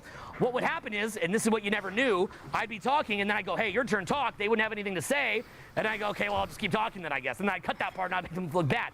And so that would happen again and frustrated me. So I'd have to train even deeper and also learn how to hire better. Point being was that I always had great content and things to say because I'm up there for hours. Every single thing that I said here just now was usually me coaching business clients on how to scale their efforts and show them how to have not just some little Timex watch, but like a Rolex watch with multiple dials going and always multiple ROIs going all the time. It's the same thing with social media and dating or social skills or meeting new people. If you're going to meet somebody, meet them, get them in your Instagram funnel or whatever social media thing exists in the future, including creepy metaverses. You put them in that funnel, and then what you wind up doing is that you wind up putting out stories, and then hundreds of people see it. You've got to be getting more value on your time. Repeat after me. Value on my time. Say value on my time. Say it again. Say it again. Say it again. Say it again. This is the most massive thing. The most successful people in the world have tremendous value on their time. And here's the best part as well. When you start to value your time, you know what starts happening? People can sense it. And now when somebody comes to you, they come prepared. They value your time. They give their best self. They put their best foot forward. They act better around you. But when they can tell that you have no standards, they complain, they moan, they accuse, they gossip. They sit there blathering on and blathering on and blathering on and blathering on, and they're in a loop, and it's totally ridiculous. Look, you ever notice you look online, right, and you see all the people in my old niche, and many of them are trashing each other. Like, literally, the whole thing is like some weird Gossip Girl show or something like that, all trashing each other. And you see that, and you ever find it weird that I just never, ever did that? Anybody ever wonder why? You ever see videos like, oh, like, what's Owen gonna say about this? What's your opinion on Zippity Dragon Pua, who said this thing? Are you gonna let Zippity Dragon know that you're not gonna take that? Come on, bring that Tupac. Let him have it. And I'm thinking to myself, what happens when a potential billionaire client or millionaire client goes online, sees me piping my mouth off, not valuing my time, and how are they going to trust me to have them as a client? I'm focused. I have one guy right now who's a very wealthy guy who's looking at me nodding right now, and he's thinking, yeah, maybe I would trust you because I never heard you break anybody's trust, and I heard you keep things in confidence. You don't talk that crap. So what winds up happening is that you focus on what matters. When you're talking crap, when you're getting stuck in drama, when you're wasting your time, when you're looking at crap, when you're eating crap, listening to crap, doing crap, anything other than taking an actual crap, which is a function of the human body, anything other than that shows a lack of value on your time. You should be buying things that multiply in value in many cases. You should be looking at things that multiply in value. Look, you see somebody working in a parking lot, they're just sitting there, and they're sitting there, and they're sitting there, and they wind up just wasting their day when they could be listening to audiobooks. Look, right now, basic exercise. You're a parking attendant. You ever seen the show Quantum Leap? I'm kind of old. It was a show where this guy would quantum leap into other people's lives. Imagine that you're, I think his name was Scott something, whatever his name was, you're in Quantum Leap, you jump into the life of a parking attendant. How do you break your way out? You're a parking attendant now. You're sitting there, you make $12 an hour. What's the first thing you do to break out? What's the obvious thing? Audiobook's the most obvious thing, right? You're gonna sit there, do a secret little thing in your ear. You know, I know it sucks, you maybe shouldn't, but you're a freaking parking attendant. You got nothing to lose, my man. So you just put that little thing in your ear, okay? So now you sit there, okay, a lot of them are probably smoking blunts, right? Now, that's a coping pattern. Now what you do, you put the audiobook in your ear. Now you're learning while you're doing that. Then what you do is every single person who comes, you try to make them laugh. Every single person that comes, you give them good eye contact. Every single person that comes, you try to give them advice. Every single person that comes, maybe even try to network with them in 2 seconds you got. You know, don't go a little too crazy with it. They might get annoyed, but you know the point. And you keep finding ways to maximize your time. And again, you've got to be doing this again and again and again and again and again and again and again. You keep doing it. Y'all here on Instagram, you keep doing it. Y'all on YouTube Live, you keep doing it, okay? And you do this again and again, and you scale your time. And at every single waypoint that you could be maximizing your time more, you just double down and triple down on that, find more ways to maximize it, ways to do better, and it really just gets more and more awesome, right? Like I said, social media, you build a social media, what do you got to do? You put a couple cool pictures on some grid. Then you get some cool little story, not showing that you're rich or super fly, but showing that you're fun and enjoying life. Then you make a little container event. I learned a lot of this from Luke, right? Make a little container event. Then what you do is you go out, you meet a bunch of people in a nightclub. It's a lead generation environment. You meet a whole bunch of people. Then what you do is you start doing funny stories. You actually put the people that you met out in your story, by the way. Then what you do is you got your story going and you invite a bunch of people to a cool event. Then what happens is that when you meet rich people out that want a better dating life or social life, you invite them to it. Now you're a connector, right? Then what you do is now you bring those rich people, because some of those people don't want to date you, but they do think you're okay enough to come to your party, but maybe they want to meet some super rich guy. You meet super rich guys, invite them to this. Now you've got super rich entrepreneur friends. Then what you do is you have all these different super rich entrepreneur friends. Then what you do is you introduce them to the rich entrepreneurs. Then they introduce you to their friends. Then you have more and more of them coming over. Then you have the people that are very successful coming to your house. Then you get all these different opportunities. Then as you come up through those opportunities, you get into different circles and you work the system. Or look, you can say that all this sucks and you don't care about it and you're not interested, and that's fine, but then why are you listening to me talk, or why are you watching the freaking video? Go back to what you're doing. I got nothing for you. But if you want to use your time well, this is how. Now that said, where does the place for leisure come in? Also equally important, because if you're just running around hustling and building, someday you're gonna die. And that's actually one of the great gifts of death, is that we probably get tempted to go so deep into this mentality that we never do anything fun. But knowing that you're gonna die, and knowing that you also want to spend quality times and pass on to your children if you choose to have them, that also makes us enjoy life. But here's the thing. You ever notice that you go on a vacation and a lot of time your friends sit there complaining? Maybe you go to a spa and your friend sits there gossiping. Maybe you go get a massage and you sit there looping on negative thoughts. Part of realizing how to maximize that value is that you want to work hard, play hard. So when I go to a spa, I go to a Russian banya, and it is really hot, and you really can't think. And then you go in this like 225-degree sauna, and then you jump in like a 35-degree cold plunge pool. Very big shift. And you sit there and you meditate and you unplug and you joke with your friends. And then maybe I go do a ski trip and I'm skiing down one of the biggest mountains, maybe I'm in Jackson Hole or Telluride or Aspen or Tahoe, and I'm skiing down a mountain and I got somebody there I'm very attracted to, and that night we're going home to a beautiful dinner and a lovely evening in bed together and just having a great time, and anybody around me that complains or tries to drag down my time is gone. And it's funny to me too, a lot of people I've dated over the years, they see that I built something and they see that I value my time, and then they'll sit there beefing with me and complaining with me, and then I choose not to continue seeing them, and they're thinking like, they're surprised about it. I'm thinking like, do you think that I built all this bickering with my dates? Like I built this bickering with people? Like they don't seem to put two and two together, and they think because they're physically attractive that I have no ability to meet somebody else, and they think I'm just gonna take that. But if you take that, you warn people, you gotta be a total jerk about it. You talk, you try to get on the same page, but if you can't, then you realize it is a waste of your time, and it is a freaking Luciferian demon that is there to suck the freaking life out of you and empty you out. Many of the greatest ideas in the world never made it out into public because that person dates or gets married to the wrong person and they drag him down.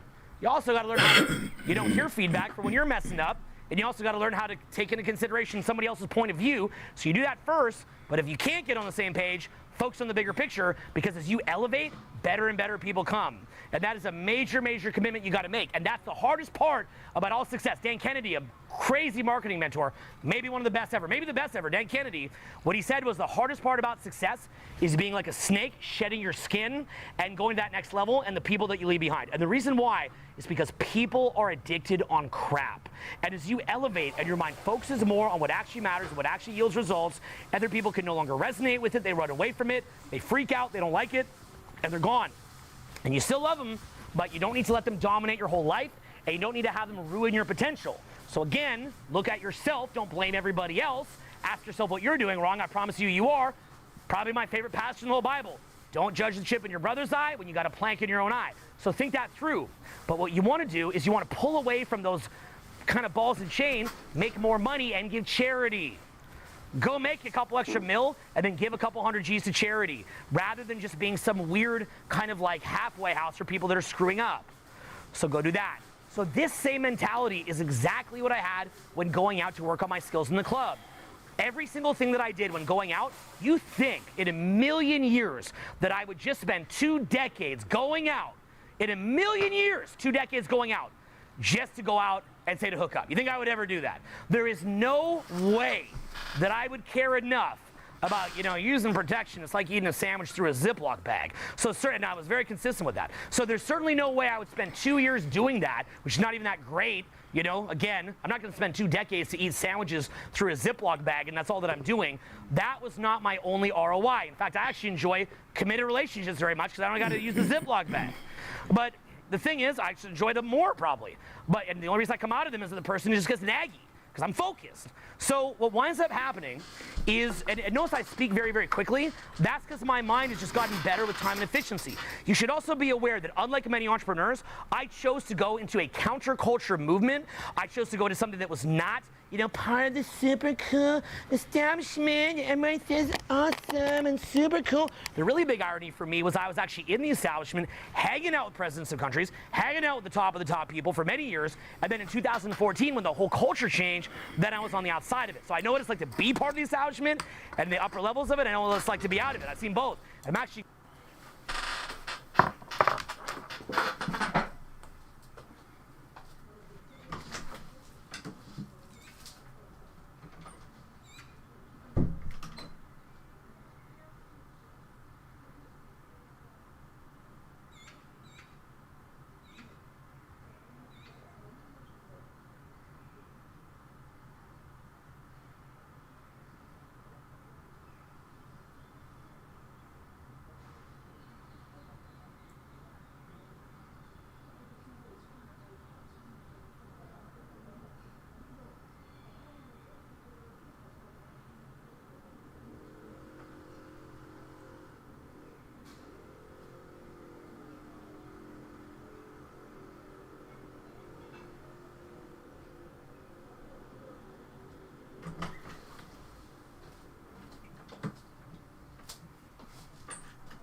actually glad of what happened, and I've made many videos coming up why.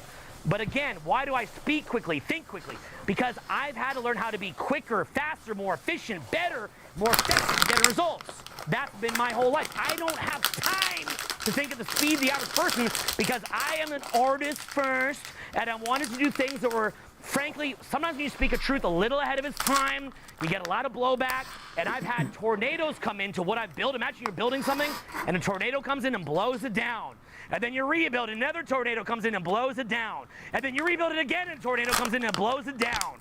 And I had to get efficient enough that when they blow it down, if I told you what they've done, you'd feel so bad for me, you wouldn't even want to look at me. You know what I'm saying? Like if I talk, and I don't talk about it, because if I put videos out about it, then they hear about it and they do it even worse. So I don't talk about it. But the things they did, you do not even want to know. It is really freaking bad. That's why, you know, sometimes a little later in my career, I look a little more tense. You ever see that? Like, you know, in 2011, I'm kind of like, hey guys, you know, now I'm just kind of like, ah, like that. Because that's how I had to get, because I was so embattled. So to survive and continue, I had to have a vision that I had to not let go of. It was do or die, ready to die mode. And the tornadoes came, and I rebuilt and rebuilt and rebuilt. And I had to find new ways and better efficiencies and get better at what I'm doing and just become fearless and focus and get results. And that was my life. I don't regret any of it. It's been beautiful. It's been hard, harder than I ever imagined, but I don't regret any of it. It's been the best.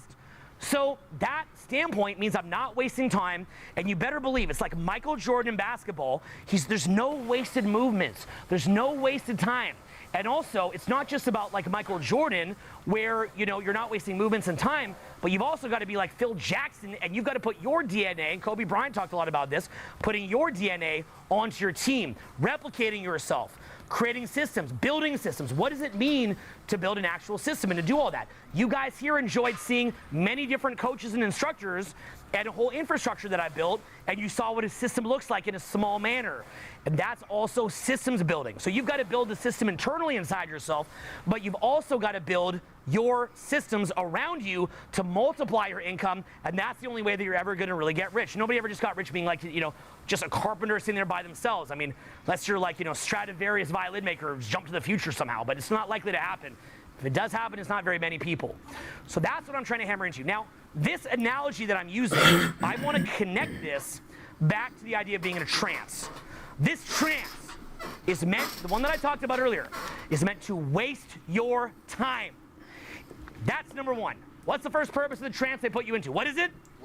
Waste your time. Say it. Waste your time, okay? Again, they'll cut that out. They teach them to waste of time.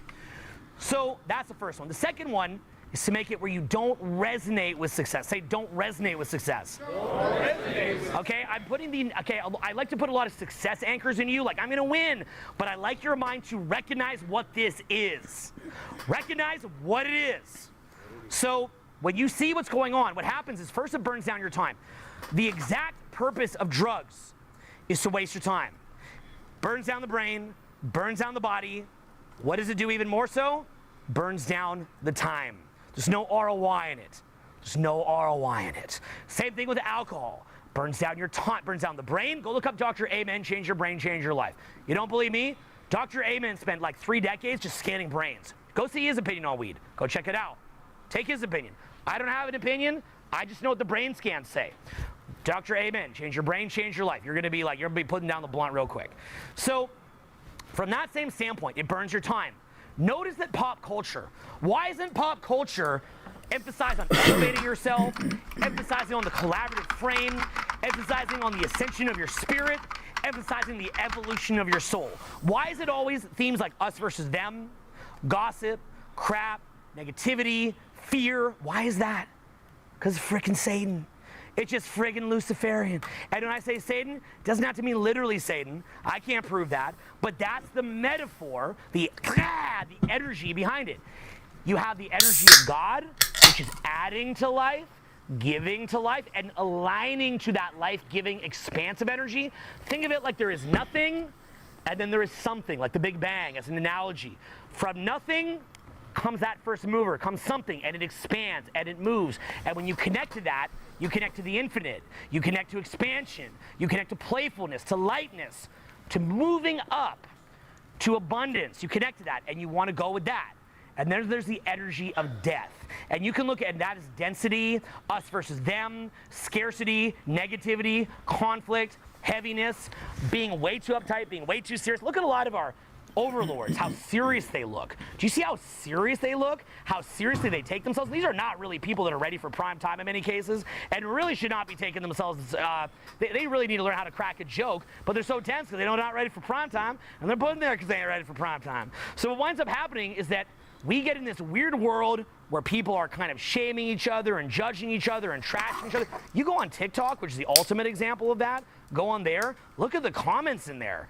Look at the comments. It's people whose dopamine in the brain is not stable because they're disconnected from flow, they're disconnected from life, and all that they can do is to try to feel better than somebody else, shove them down to try to get dopamine like a crack addict. It's the saddest thing you'll ever see, and there's millions and millions of people doing it. And frankly, when I see it, I'm not disturbed by anything that ever put on me. I'm disturbed that I share the planet with people in that state and want to help. I'm not mad. How can I help you? Some of it's funny, and that's fine too. But there's a time and a place and a volume that's kind of funny, and there's a time and a place and a volume that's a little crazy. That means a person's suffering. And whatever people are feeling inside themselves and putting out is really them spreading what's in them.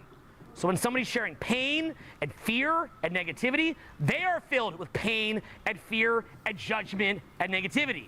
They're just expressing what's fluttering in their brain, right? So this trance that we get put in, that is disconnecting you from the earth, it's burning down your time, and it's making it to where you don't resonate with any kind of success. Now here's how you know what's happening on a basic level. Here's how you know. You want to know? Here's how you know. Notice how quickly you can look at TikTok. Notice how quickly you can look at crap. Notice how quickly and easily you can look at things that waste your time. Now pick something that doesn't waste your time. And look at how you tune out, your legs start shaking, your focus starts going away, you can't concentrate on it, you can't focus on it. It's a big problem. I can remember I was younger, and I came from a very negative background. And I'd get around people that are very, very funny and positive, and they would start to joke around. And I'd feel, something in me was like, man, I gotta joke around with them too. I can't be like the odd man out. So I'd joke around, and I'd go home and I'd actually feel tired. It was weird for me from where I grew up from to go out to joke around, because I was so used to being negative, trashing people, gossiping on people, complaining about people. This is why I feel bad for people that do that, because I used to do that when I'm younger, and I know how I felt at the time, and it was a manifestation of what was in me. And so when I stopped that process for a little bit, it made me tired. You can see this, okay? Look at people when you see them online. Look at what lights them up. Look at what feeds their soul. If they're like, look at that, oh, yeah, that person's bad, and so on and so forth, they get energy from it. It's feeding them. But then you say something positive, like, you know what? It's about love. They're like, yeah, okay. And then they just want to go back on the crap. And they feed off of it, and it enlivens them. I call that poop eaters. They're poop eaters. They're eating down poop because that's what fuels them. You know how like different animals, there are animals in the world that can eat poop? What is it, larvae, bacteria, right? If you put poop out on the street, it eventually goes away, right? Because something comes to eat it. So are you a ribeye eater from a grass-fed cow, or do you eat poop? What fuels you? That's why it's called a poop eater. There's some people, they can't eat a grass-fed steak. They can't go eat some nice sashimi. They gotta eat poop. They can't eat avocado. They gotta drink puke. They can't go drink some green juice. They gotta drink piss. They gotta just suck one down and get a big load pumped down their throat. And that's all they want, because that's what feeds them. And there's what feeds every person in this world, and that's what feeds them, and that's where they're at. But we can look at the chip in our brother's eye when there's a plank in our own eyes. So when I say this, rather than looking at other people, cultivate the habit of seeing what's feeding other people and put on yourself. So everything that you want to be doing should be doing the following. Number one, extending your attention span. Say that. We'll even say this like a positive affirmation. Say, extend my attention span. Extend my attention span. Another one that's a bit cheesy and cliche at this point, but we're going to use it, is raise my vibration. Raise my vibration. Raise my vibration. Raise my vibration. Another one is makes me laugh. Makes me laugh. Now, see, you don't resonate with that, do you? Makes me laugh.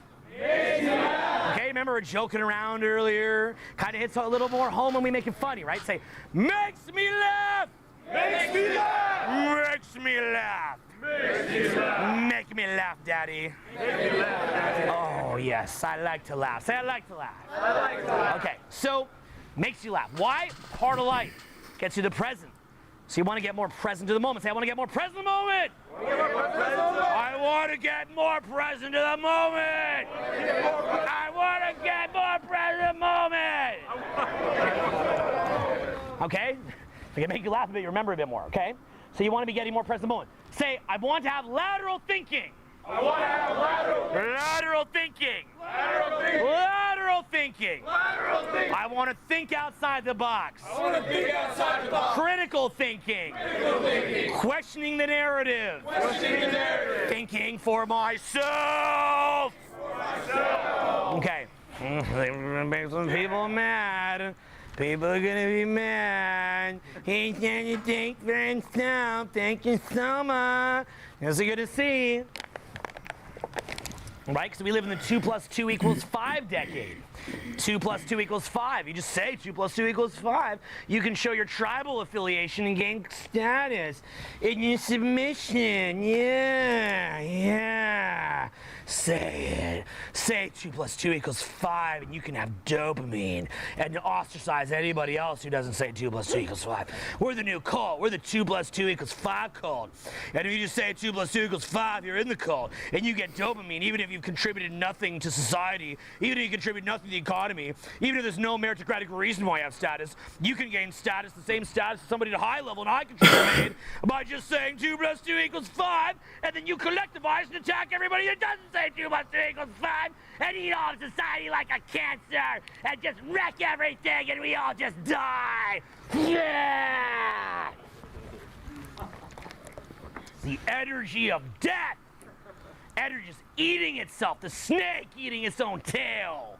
Till there's just pure satanic nastiness in the world. People that don't want to work and sit in the frickin' metaverse, complain and cry, and just try to get mad at anybody that has a brain. Where are we going? And what do you think it's going to look like in 100 years from now? What are we going to say to our children? What am I going to say to my dad? Why did you let this happen? I'm going to say I tried. I screamed. I shot a frickin' water bottle. I screamed 2 + 2 = 5. But then they inflate, conflate, and deflate. And Daddy got the deflate. And now I'm down here and I can't even buy you lunch, little kid. I'm sorry. And then people see that and then they get scared. But that's not where we're going. So, everything you want to do, you want to get to the point that you're waking up. Say, wake up! Wake up! Wake up! Wake up! Wake up! Wake up! Wake up! Great. Okay. So, thinking critically, waking up, being more present, raising the vibe, having more fun, learning, using your time efficiently. That analogy that I gave earlier, ultimately, was about breaking out of the trance, because I gave the example of how I ran my events over the years and maximized it. So instead of getting like 6K out of it, I'm getting a couple 100K out of it. And then I replicate that in other industries or in other businesses. By the way, you see all this gear right here? You just let the gear sit on the shelf? What do you do with the gear? You got $500,000 in gear in the room. What do you do with the gear? You run a seminar shooting company. And when you run the seminar shooting company, which I also run, by the way, you just don't hear about it, what else do you do with that? You make connections with the other seminar speakers. And then you talk to them about their ideas. And then you network in their lists. And so on and so forth. That's why we don't even have a ton of subs. We only have a big audience. Because we've got backgrounds and connections. So you're always looking for that next thing. Now, by the way, isn't it funny? Because we also talk about the power of now. My very favorite book of all time is the Bible. And so I'm talking about things like that. And yet at one side, I'm saying get present in the moment and don't think. And then on the other side, because the power of now is about how the present moment's all there ever is. But then on the flip side of that, it's looking at every single minute and maximizing it. And again, this is pretty much my energy level day to day. It's kind of crazy. It's kind of intense when I'm getting things done, because that's the speed at which we had to do it because of the tornadoes. So that being the case, what is the paradox between being focused, getting an ROI, maximizing every second, eating the ribeye and not the poop? What is the paradox between that and being present in the moment, knowing that you're going to die, and knowing that the present moment's all there ever is, and sharing and being a good person? How do you resolve that? What do you think? Any ideas? Why'd you say it like this? I would basically just say, be present and relax. Then, after you're present and relaxed, that's what you guys, okay.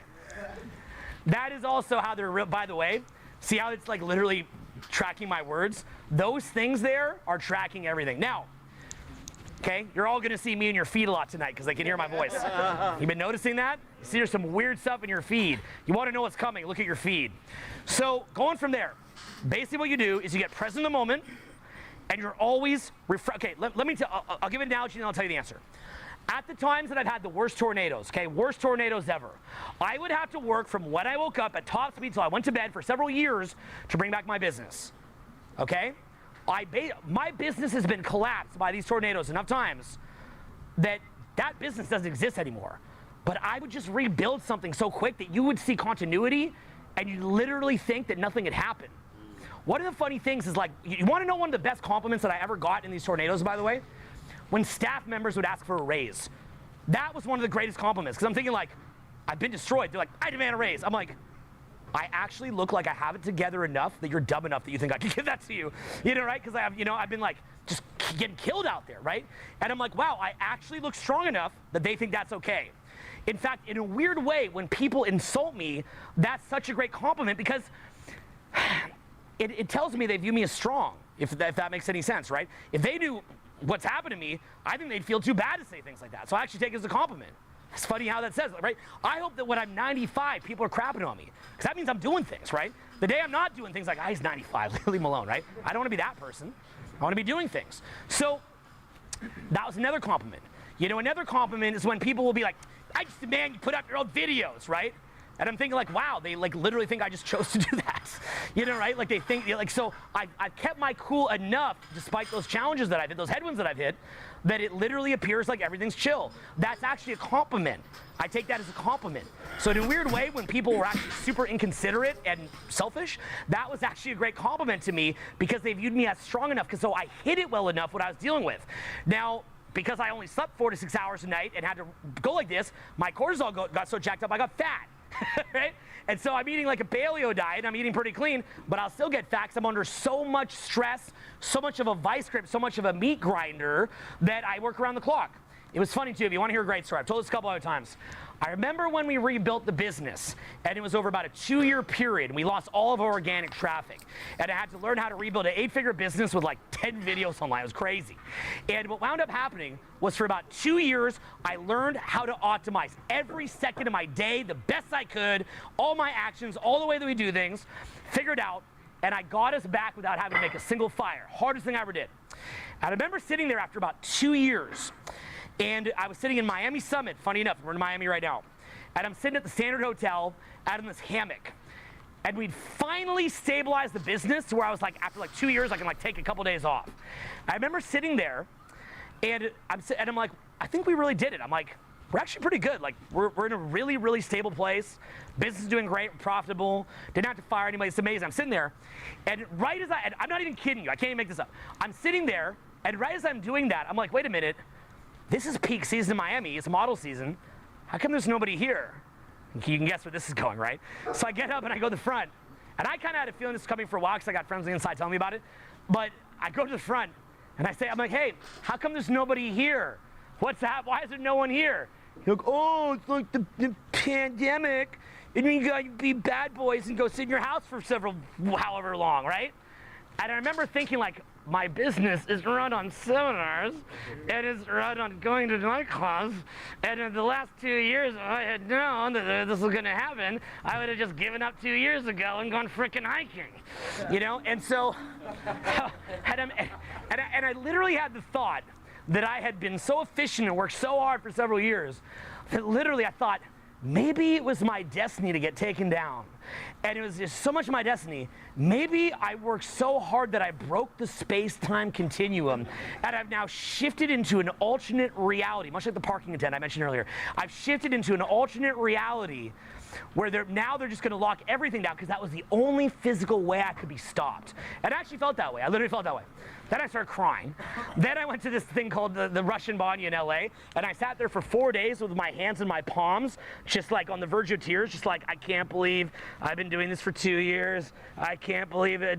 What are they doing? Why do they do this? And then I watched as many of my entrepreneur friends had their businesses bankrupt. I watched as people died. I watched as the grandmother of my children couldn't get medical medical treatment and wound up having to die alone in the hospital. I watched as my hair cutter, a guy named Taylor, great guy, wound up going on drugs and overdosing and had other friends die and had friends die, and watched businesses get trashed while they expect us for some reason that we're supposed to go back and rebuild a business when at any moment they could just do that to us, and we're supposed to spend all this time pumping their economy, and at any moment they could just say, no, don't be selfish, just take it for the team and just have everything ruined. And I thought, that very weird how that is.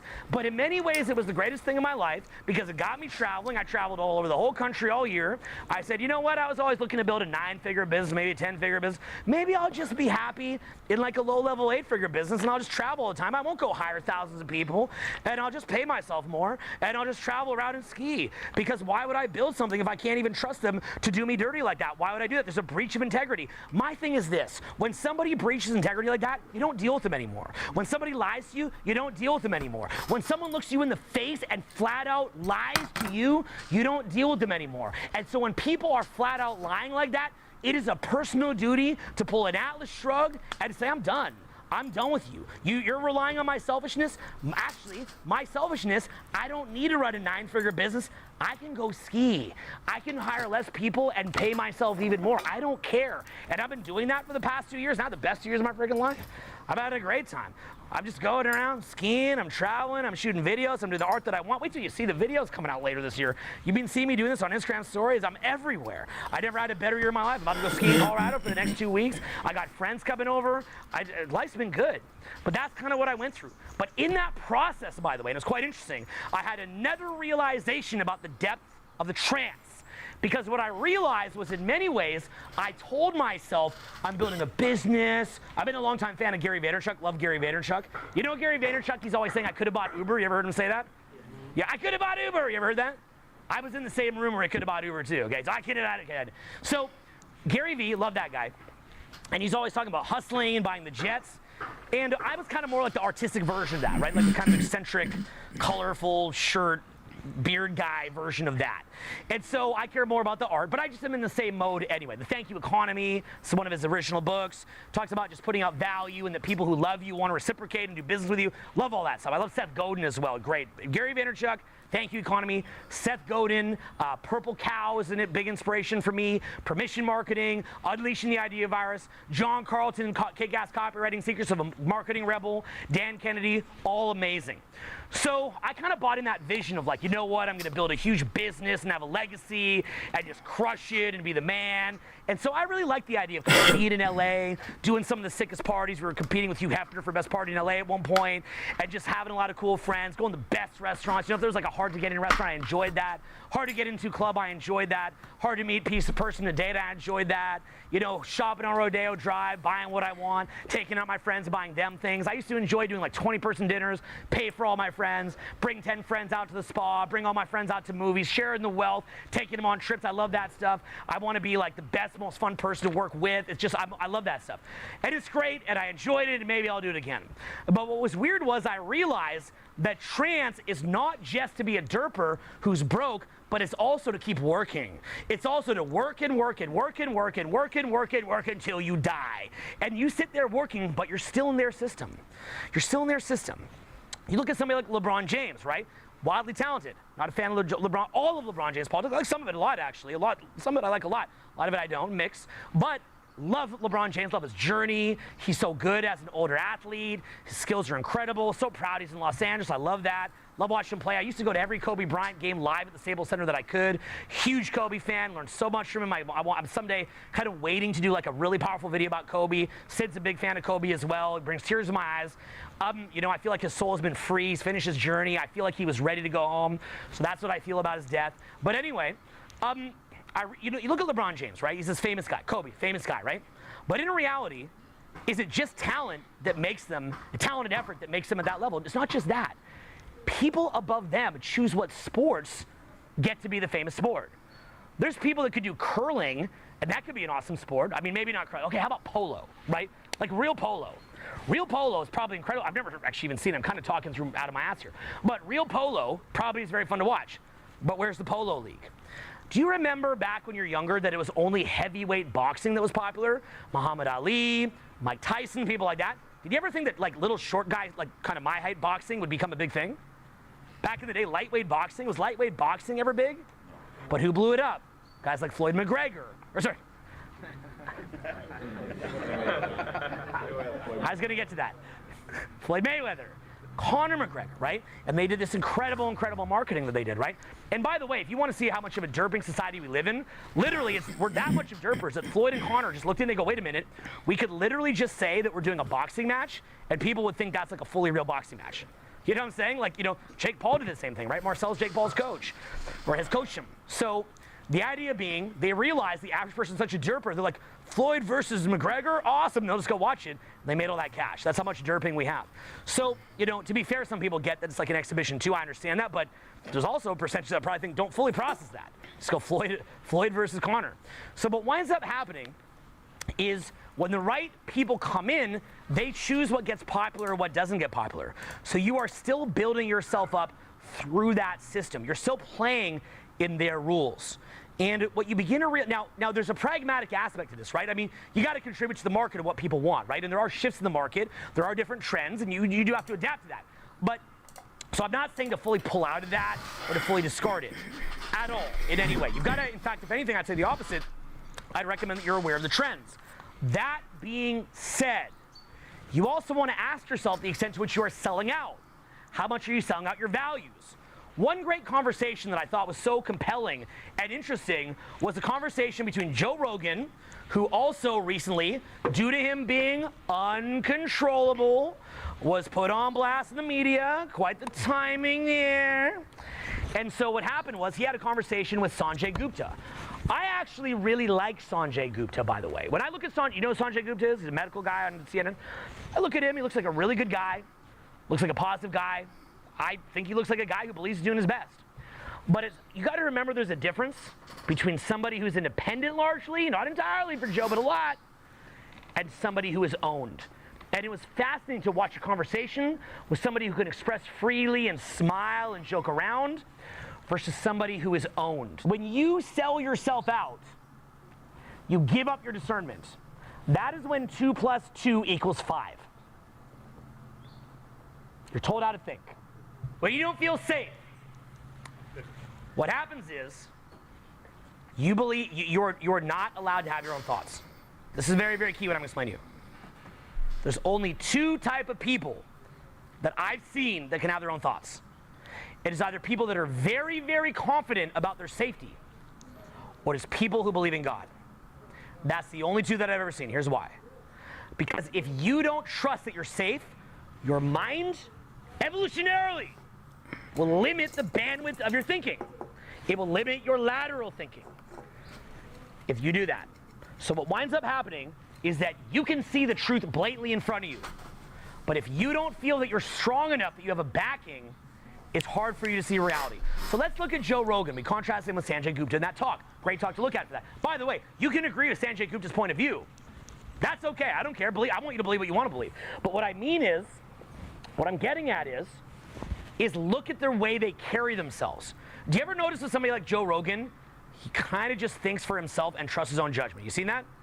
Can you get that demeanor from Joe? Yeah. Does that mean he's perfect? No. Does he said some things he probably shouldn't have said? Yeah. But so we all.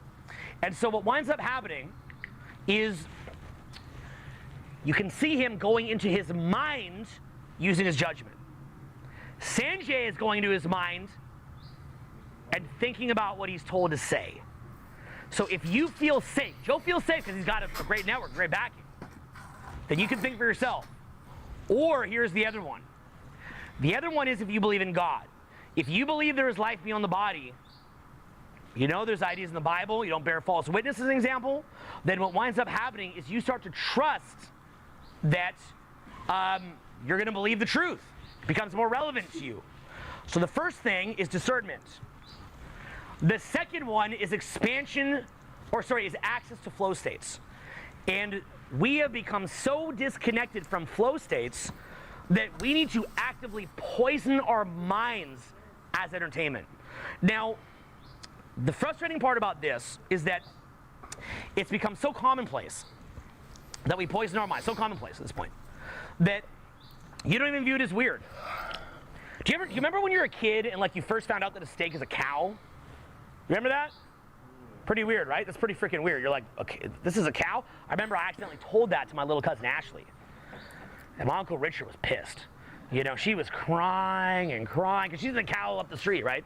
She loves the cow up the street, right? When I was a kid. And she just couldn't stop. She's like, this is the cow? This was Daisy Bell? Oh, you know, she's freaking out, right?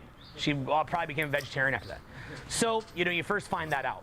You know, you find out, you know, the truth about Santa Claus, that he totally exists. You know, you find out all that stuff, right? So, in the same way, you know, it's kind of a weird experience,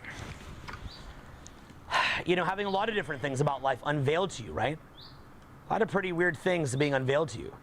Do you remember the first time you took a sip of your dad's beer? Or his wine?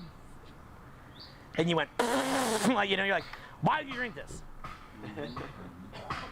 Then all of a sudden, and some of us have had dads that did a lot. My editor, his dad was like, literally on like crack and stuff. I can't remember quite what, but you know, crack or heroin. You'd have to pick him up from the bar and drag him home. It was very traumatizing. What's up, my man? So, my editor, Terrence. So, when you first find that out, right, and you say, why would you drink this? Why is this good? But then you hit high school, and you want to meet girls. Girls want to meet guys, or whatever, and you know, and you want to be popular, and they're drinking, and so you train yourself to drink this like gasoline and say it's tough. But later, what you realize is that the whole purpose of this, here's what's funny, you can be in a flow state, but the social conditioning is so poisonous, it is so stupid, it's just stupid, that what happens is the only way that you can shut off that social conditioning is to get drunk. It's freaking crazy. Okay? It's basically getting, okay? Yeah, you basically just got to put things in your brain to shut it off. Then you start having fun. So fun equals poison. By the way, there's another thing.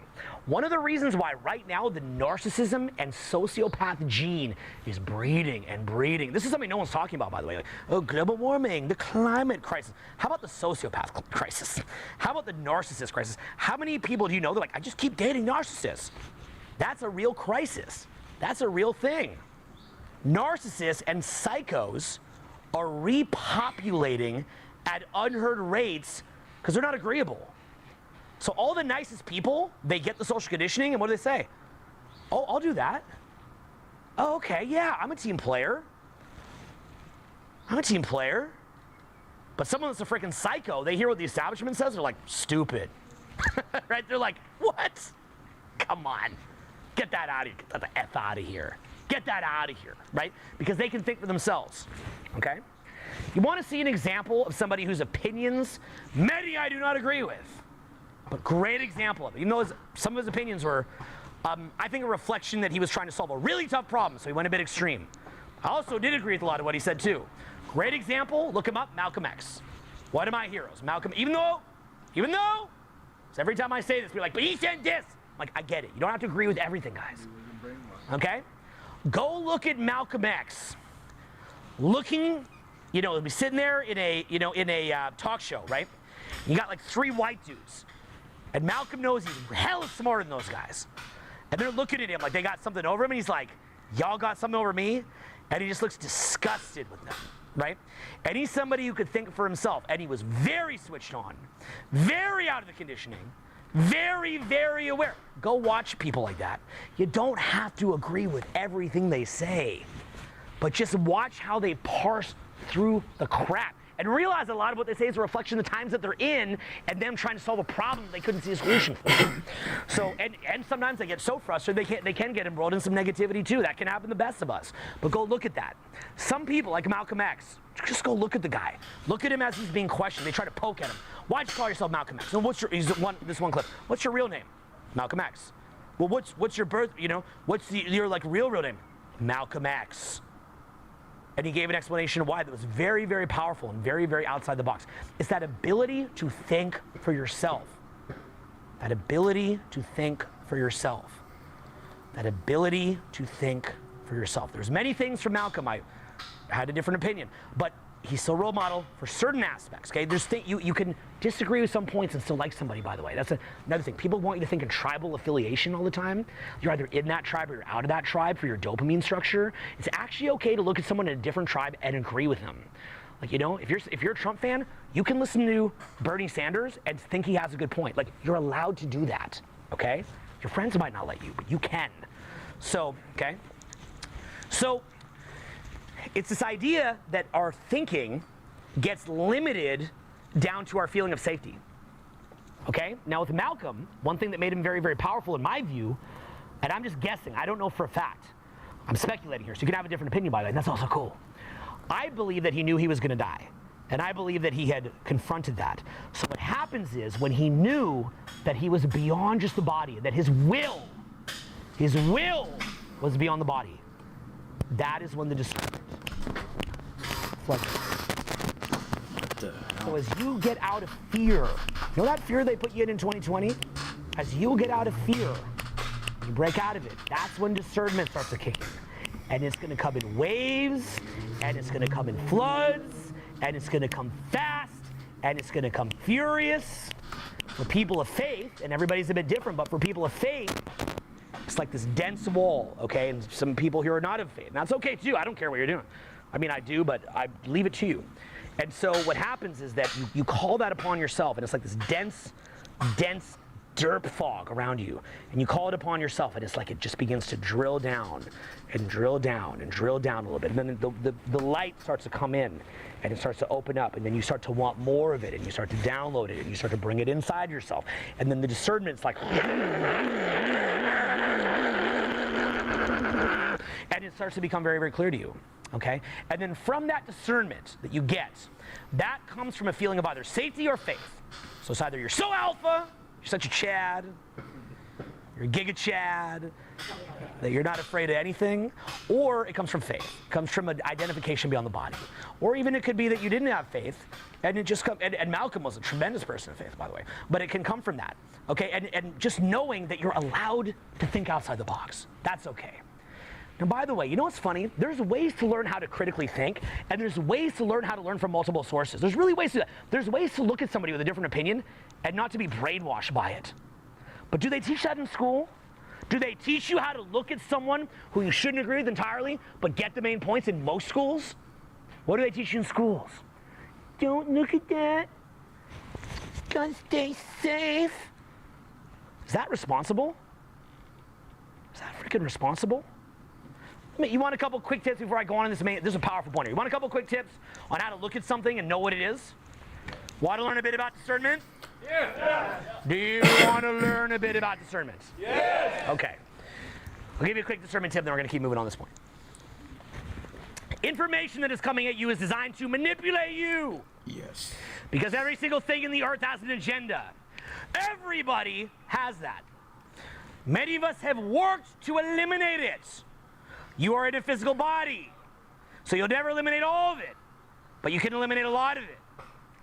Some information comes from these kind of weird little silos. That kind of information from a silo has usually extra potency because it is more raw and it hasn't been diluted yet. But it is also usually more delusional because it also hasn't been critiqued enough yet. That is information from weird sources. An example of that would be the Kabbalion. Very weird, very powerful. Simple example, okay? A lot of weird stuff, a lot of bad stuff, a lot of powerful stuff, just depends. Now, then you have information at the mainstream level. For information to be permitted into the mainstream, it is going to be filtered. What are some filters of information in the mainstream? One of them would be corporate agenda. Are there people who make money from this topic of conversation?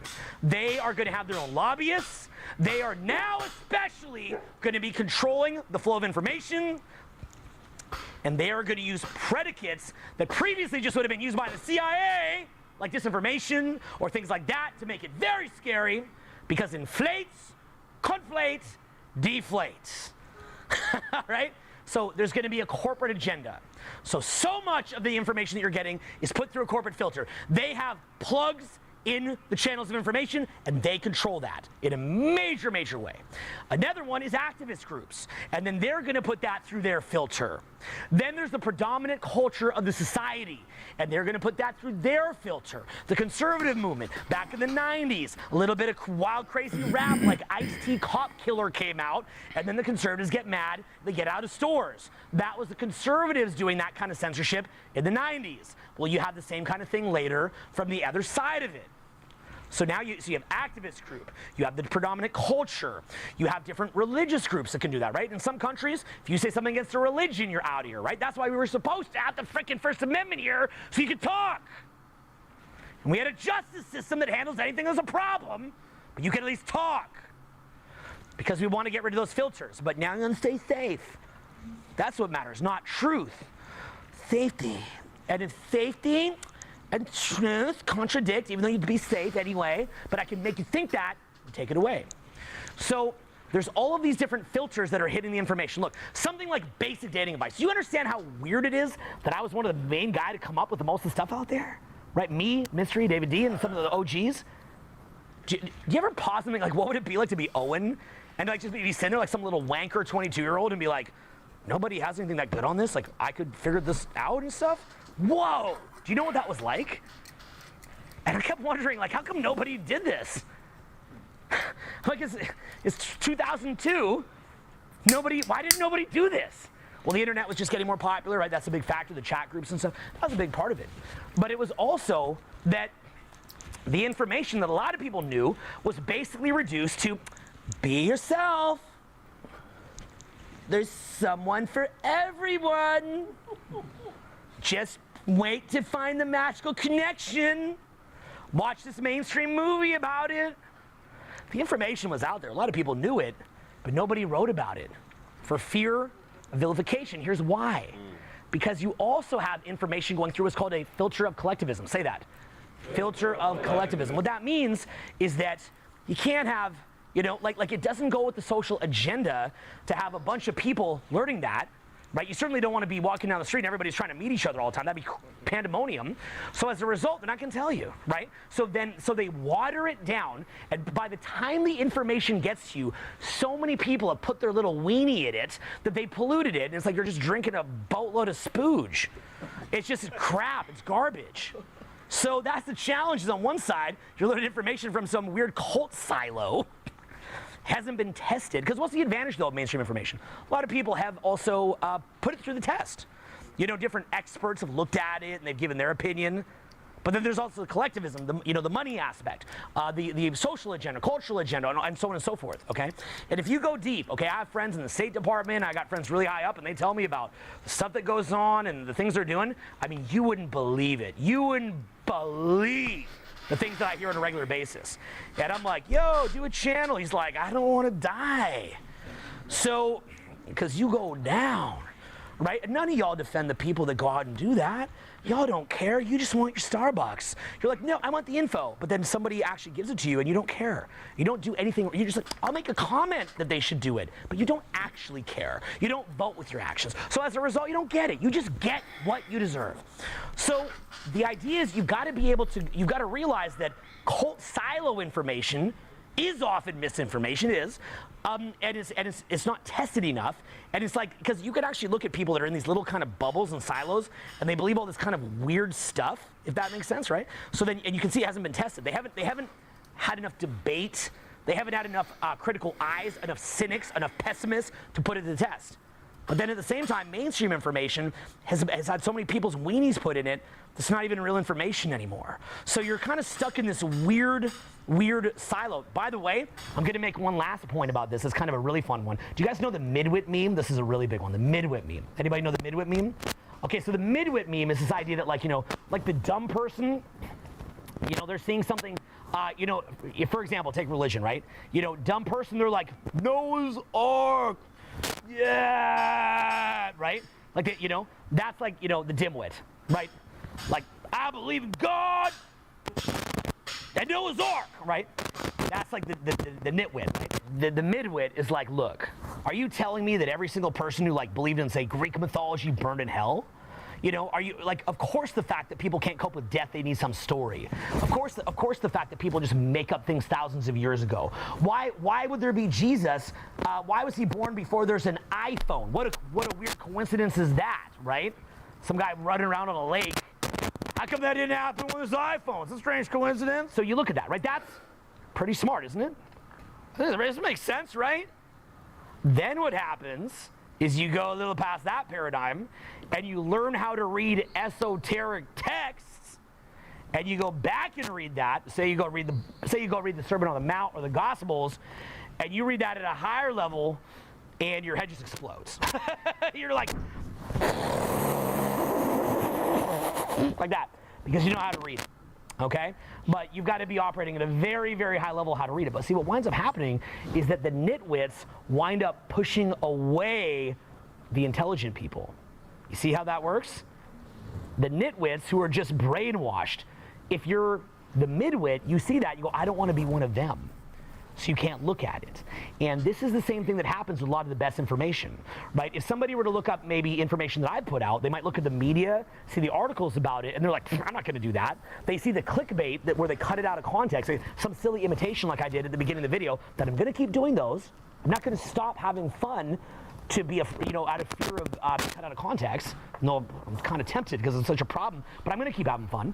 And so what winds up happening is now a midwit, they hear about our content, and they're like, oh, look what the article said. Look at that. Look, he said that. I'm smart. I'm not like one of those dumb people, right? And that even at a base level, without the mainstream media component of it, that also happens from a standpoint that, maybe you hear a little bit about my advice or my content, right?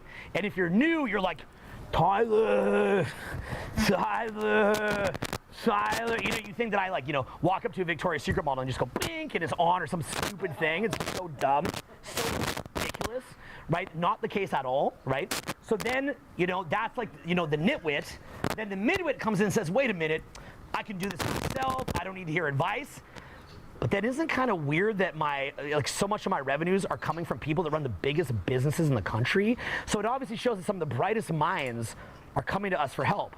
So how do you reconcile that, right? You have the dumb people just going like that, thinking things that are ridiculous about me. Then you have people like, I don't need that, I'll do it on my own. They're actually more confident than just someone who's a sheep. But then you have the smartest people in the world learning from our content. So that's the same idea of the midwit meme. Is kind of the same with anything there. It's really, really deep. Is that it's often the people that are sheep kind of ruin it, and they put people off from learning about it. But you've got to be able to go deeper and delve deeper into that and say, well, wait a minute. In my case, it'd be like, that guy's kind of crazy. He literally went out for 2 decades. He's got that much blowback for it. That's a horrible business to be in. Somebody with that much business knowledge and hustle could probably do other things. He must be very passionate to get the information out. He's had nothing but nightmares getting this information out. He could have done anything else. Maybe I got to go see what this is. Same way I feel about Malcolm. If that dude knew that he's likely to get shot for what he's saying, I want to hear what the guy's got to say. My view is anybody that knows that they're going to get shot or become radioactive or become pariah for what they have to say, I'm at least curious what they're going to say. They must have been pretty keen on you hearing that, so you might as well at least hear them out. Even in many cases, maybe they deserve to be pariah, or in many cases, a mixed bag, or in many cases, they did something's right and something's wrong, or in many cases, they had good intentions but messed up and try their best, and I even put myself in that category. But that's how you want to think about information. But are they going to teach you that in grade school? No, it's too complicated. Just go in the system. Just be the battery. And then the really good ones, you could be really good in a sport that we say is good. And you could be, a big hustler and buy the jets and whatnot. Again, I love Gary, but buy the jets and whatnot. Even though you don't need the jets. But, and again, that's his thing. I love that. And I love Gary, but I'm just making the point. That was the mode that I was in. Okay? So I kept grinding and hustling, wanting to win in that paradigm, realizing that I'm still a battery. It's almost like in the Matrix. The Matrix just goes deeper and deeper and deeper, and you're like Neo just flying down. You're like, ah! Just try to find that freedom. And a lot of the content that I'll be putting out in the coming year will be about that freedom and me tackling that. It's going to be awesome.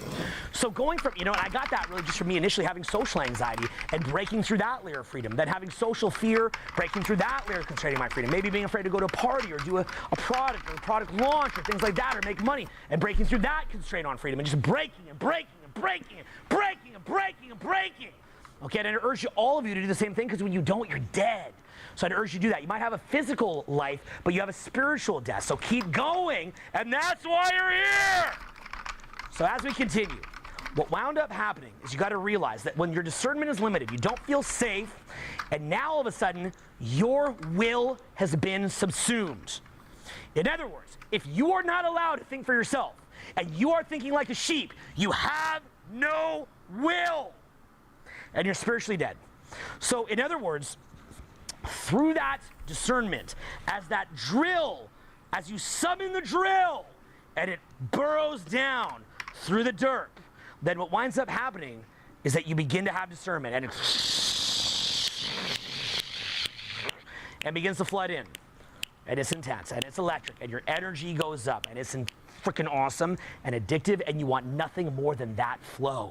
So then what happens is that you begin to have that discernment, and you begin to have your own will. You're not just bought. You're not just this kind of almost like in the game Horizon Zero Dawn, where Aloy can go like put a poker stick in a robot. Now she can control the robot. You know, that's like the biggest problem in our society, right?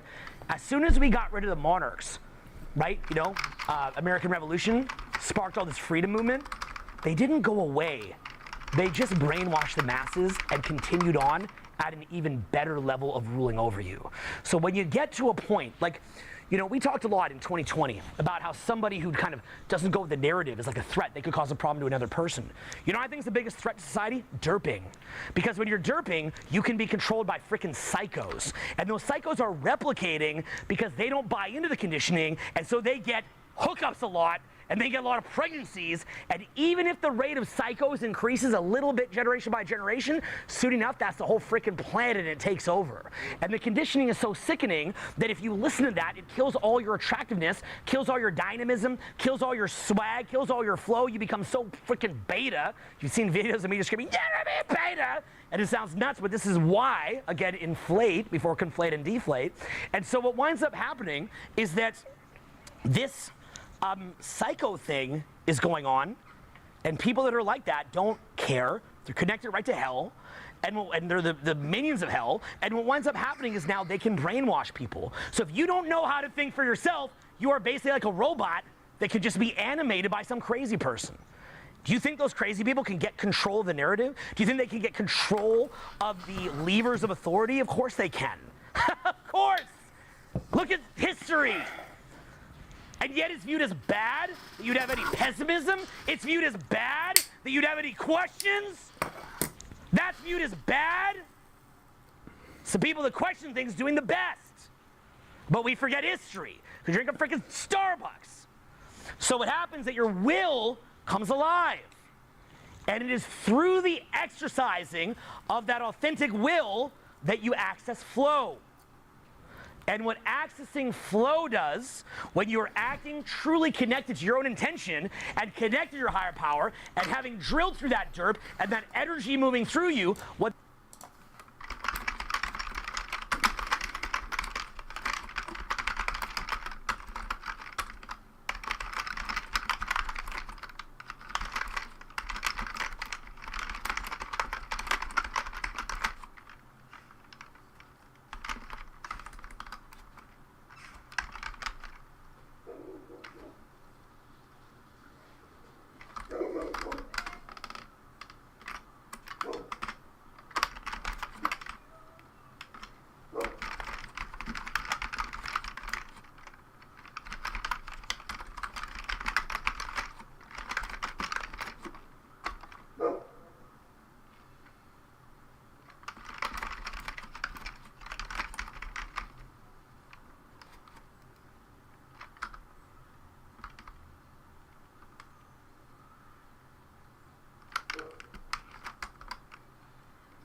What then is going to begin to occur is you access a flow state and you're not afraid anymore.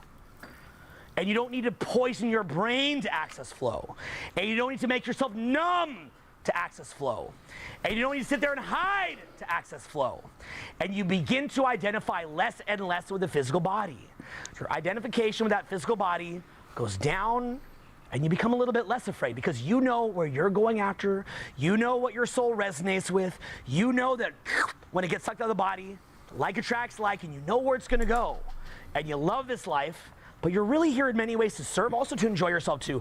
You're here to witness God's creation, or maybe if you're not in that, you're here to just see the world and enjoy the world and see the laws of physics in action. And what happens is, rather than you resonating with being super cool on social media and, you know, hitting some perfect social media schedule, or rather than you wanting to be, you know, the owner of some big company, or rather than you just wanting to kind of have the most cash or have the most clout or the most swag, you still want those things as a means to an end, to expand.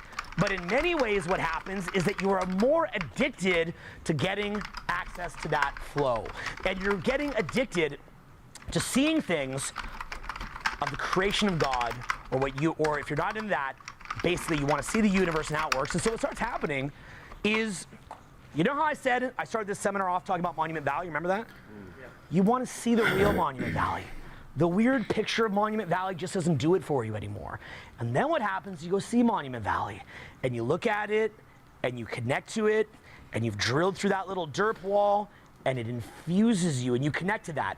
And then more brilliance comes out, and more brilliance comes out, and more brilliance comes out. And your mind is able to think more quickly, more expansively, more laterally. You're expanding, you're seeing things more truthfully, you're not afraid, you're open-minded, you're not tribally affiliated and just going with your little tribe. You can go against it like the way Malcolm did, etc., etc., etc., and then you expand. And so that is what you want to understand, is you want to connect to your discernment, your will, your flow, and your expansion. Because through this, what happens is that which is not of the body, that which is not of the mind, that which is not of the ego, but that force that animates you, you begin to identify with that more. And as you connect to that more and more and more, that begins to move through you. And you don't even have to act anymore. You can just let things happen. You don't have to try as hard anymore. Your mind will naturally not focus on crap because you don't resonate with it. You ever feel like, you know, maybe I'm saying earlier, like, you know, people that are in business, you know, they don't resonate with crap, you know, they resonate with the right things, they don't talk crap, they focus on the right things. People that do it well, right? And there's many different examples of people, including bad business people, very bad.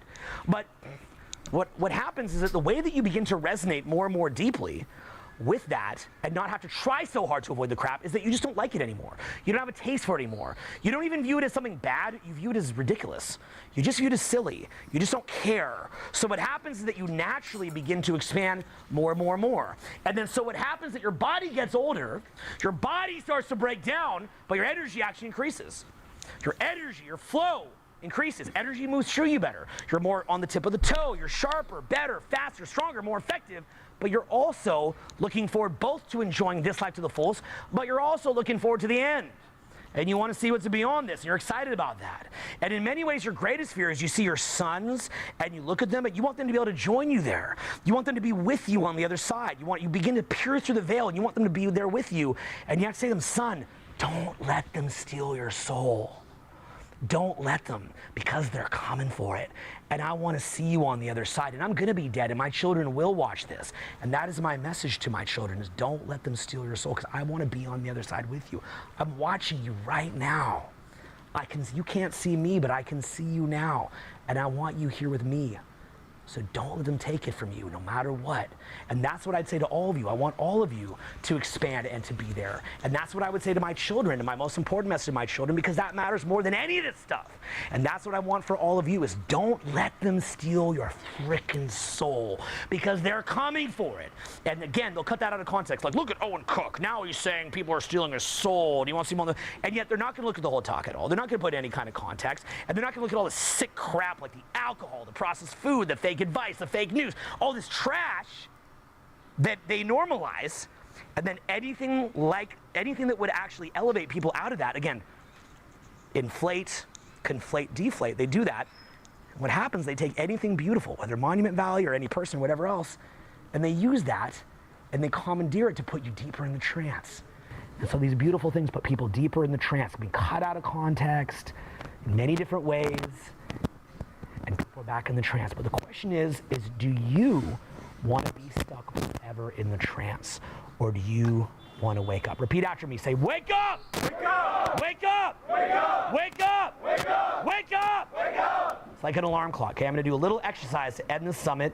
Another one of those ones that can be cut out of context, looks super crazy, and yet actually is very awakening.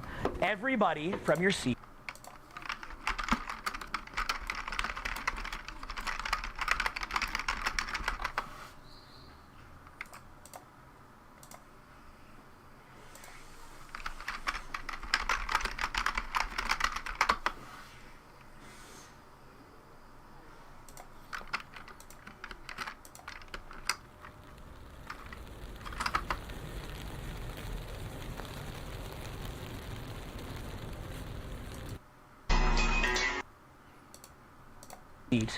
Just go with some of that old school Eastern philosophy. Just say the word Om. Louder.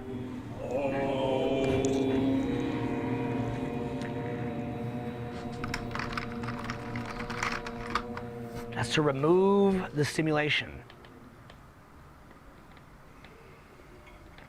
Now go.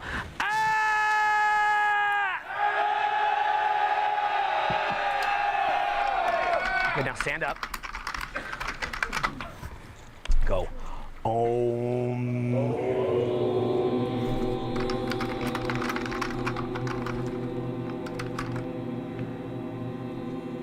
Quiet.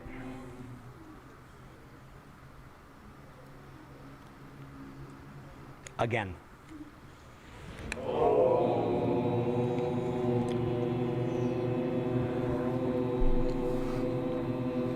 Quiet.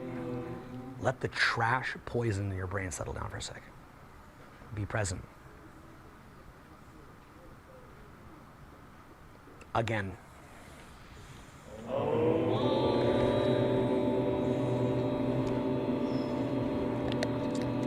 Now go.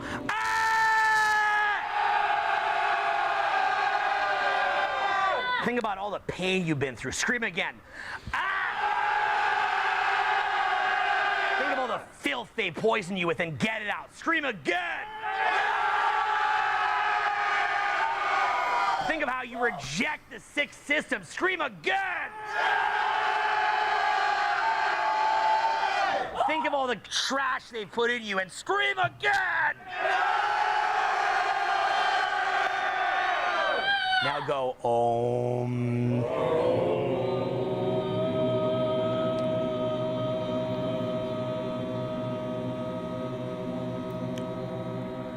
Now what I'm going to do is I'm going to get you to lie down on the ground. Lie down on the ground now. Lie down on the ground now. Classic midwit mean moment. They're like, look at them lying on the ground, dumb. I want you to imagine right now that your life is over. All this garbage that concerned you for years and years and years and years. The need for approval. The need for safety. The need for control. The self-attack. The need to know what's going to happen. And looping in your mind again and again and again. The people who didn't give you the approval and validation that you deserve. All the things you couldn't control. It doesn't matter because you're dead. You're dead. It's over.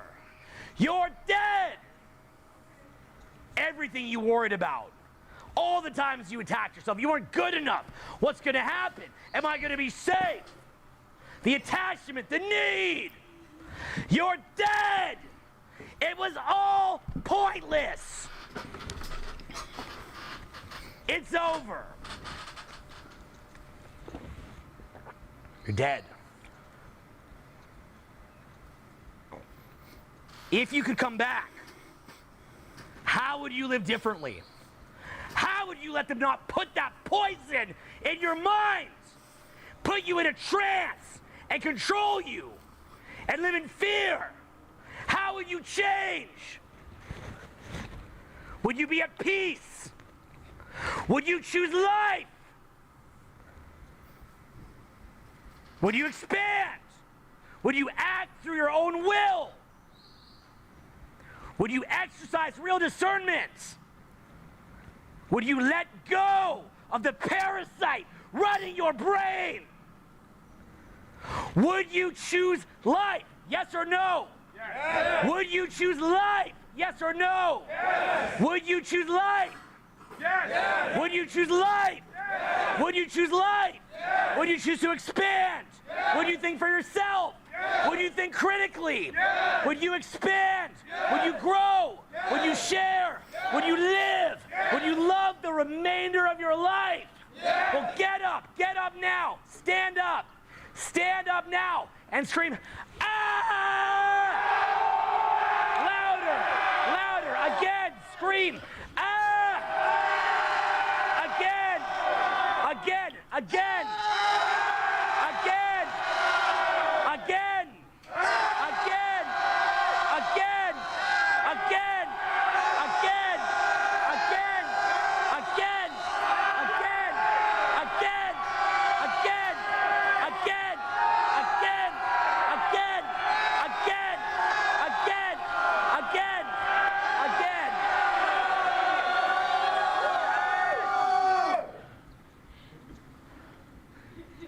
try to deprogram you. Go Om.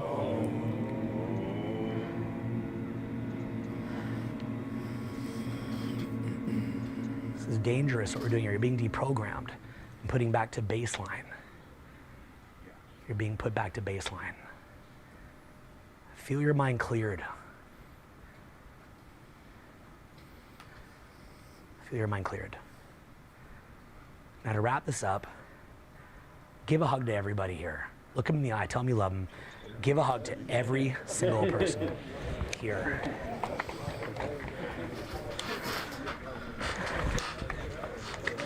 Thank you, bro. Thank you, man.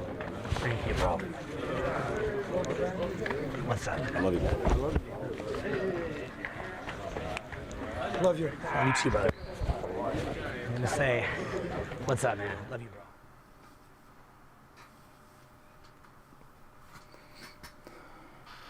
Very powerful, very powerful.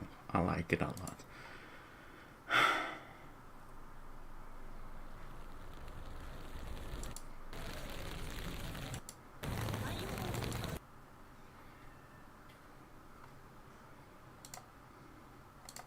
Look.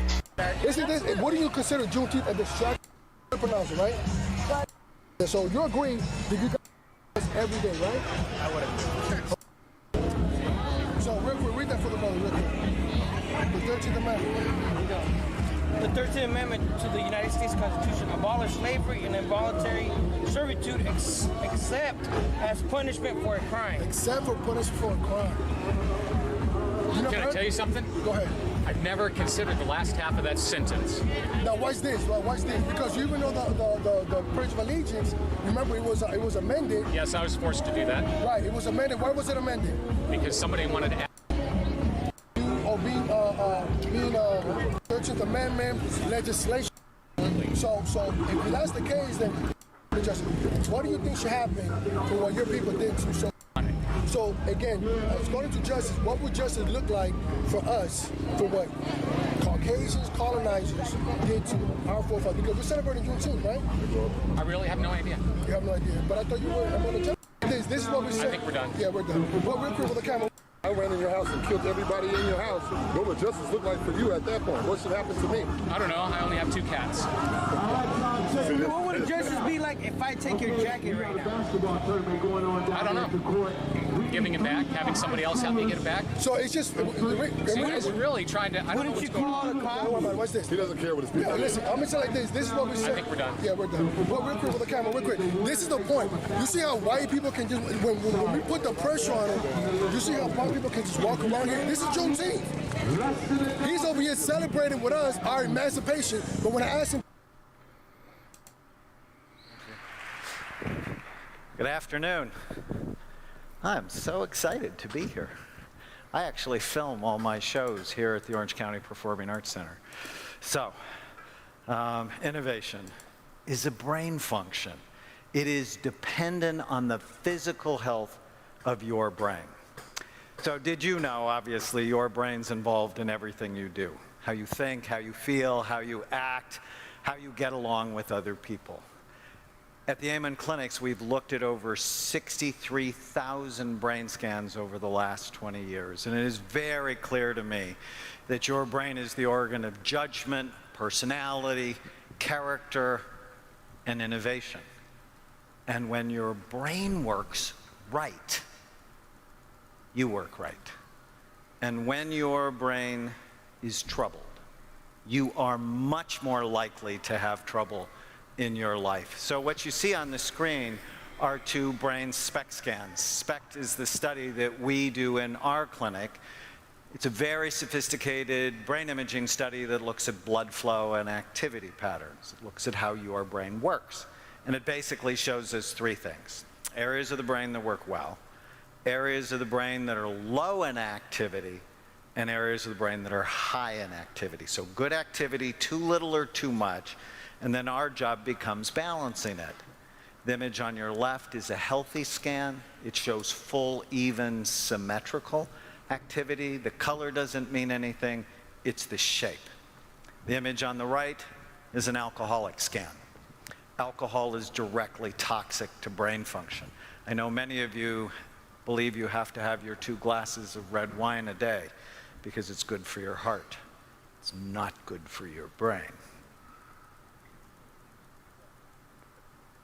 With a healthy brain, it's very clear to me, you're happier, healthier, wealthier, you're wiser, you're more creative, more innovative. When your brain is not healthy, for whatever reason, you had a brain injury, you have a terrible diet, you live in a toxic environment, you're sadder, sicker, poorer, not as smart, you're more rigid, and you're inflexible, which is the opposite of innovation. I've said this tens of thousands of times, and it always blows me away. Your brain is the most complicated organ in the universe. There is nothing as complex as the human brain, nothing. It's estimated we have 100 billion nerve cells, and each nerve cell is connected to other nerve cells, not in a one-to-one connection, but up to 10,000 individual connections between cells, which means you have more connections in your skull than there are stars in the universe. Information in your brain travels at about 268 miles an hour, unless, of course, you're drunk. And even though your brain is only 2% of your body's weight, it uses 20 to 30% of the calories that you consume. So of the breakfast you had this morning or the lunch you had this afternoon, almost a third of it goes to feed 2% of your body's weight. Your brain is the most expensive real estate in your body. On average, you lose 85,000 brain cells a day. And what we've discovered at the Amen Clinics is you can accelerate the aging process with your behavior, or you can decelerate it. How exciting is that? The health of your brain also decelerates innovation, or it accelerates it. So what are the things that hurt your brain? Brain injury should be obvious. I just finished the largest NFL study, brain imaging study on retired NFL players. The NFL is no longer lying about brain injuries. They're taking it much more seriously. Do not let your kids play tackle football or hit soccer balls with their head. Come on, the brain is very soft, about the consistency of soft butter, and your skull is really hard, and it has many sharp, bony ridges. You have to protect it. Drugs and alcohol should be obvious, but what our country has no clue yet, but is learning, is that obesity damages brain function. There are now 10 studies. We just published a study in the Nature.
journal, Obesity, that says as your weight goes up, the actual physical size and function of your brain goes down. Whoa. That should scare the fat off anyone. I read that study. The first one that came out about 3 years ago, I dropped 25 pounds. I was serious. When it comes to the brain, size matters. You do not want a smaller brain.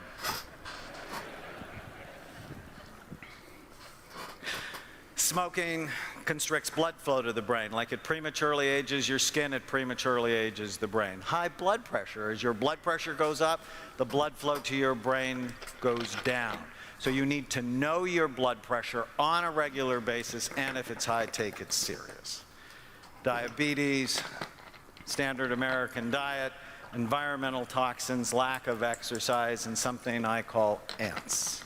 Automatic negative thoughts, the thoughts that come into your mind automatically and ruin your day. They are the seeds of anxiety disorders and depression.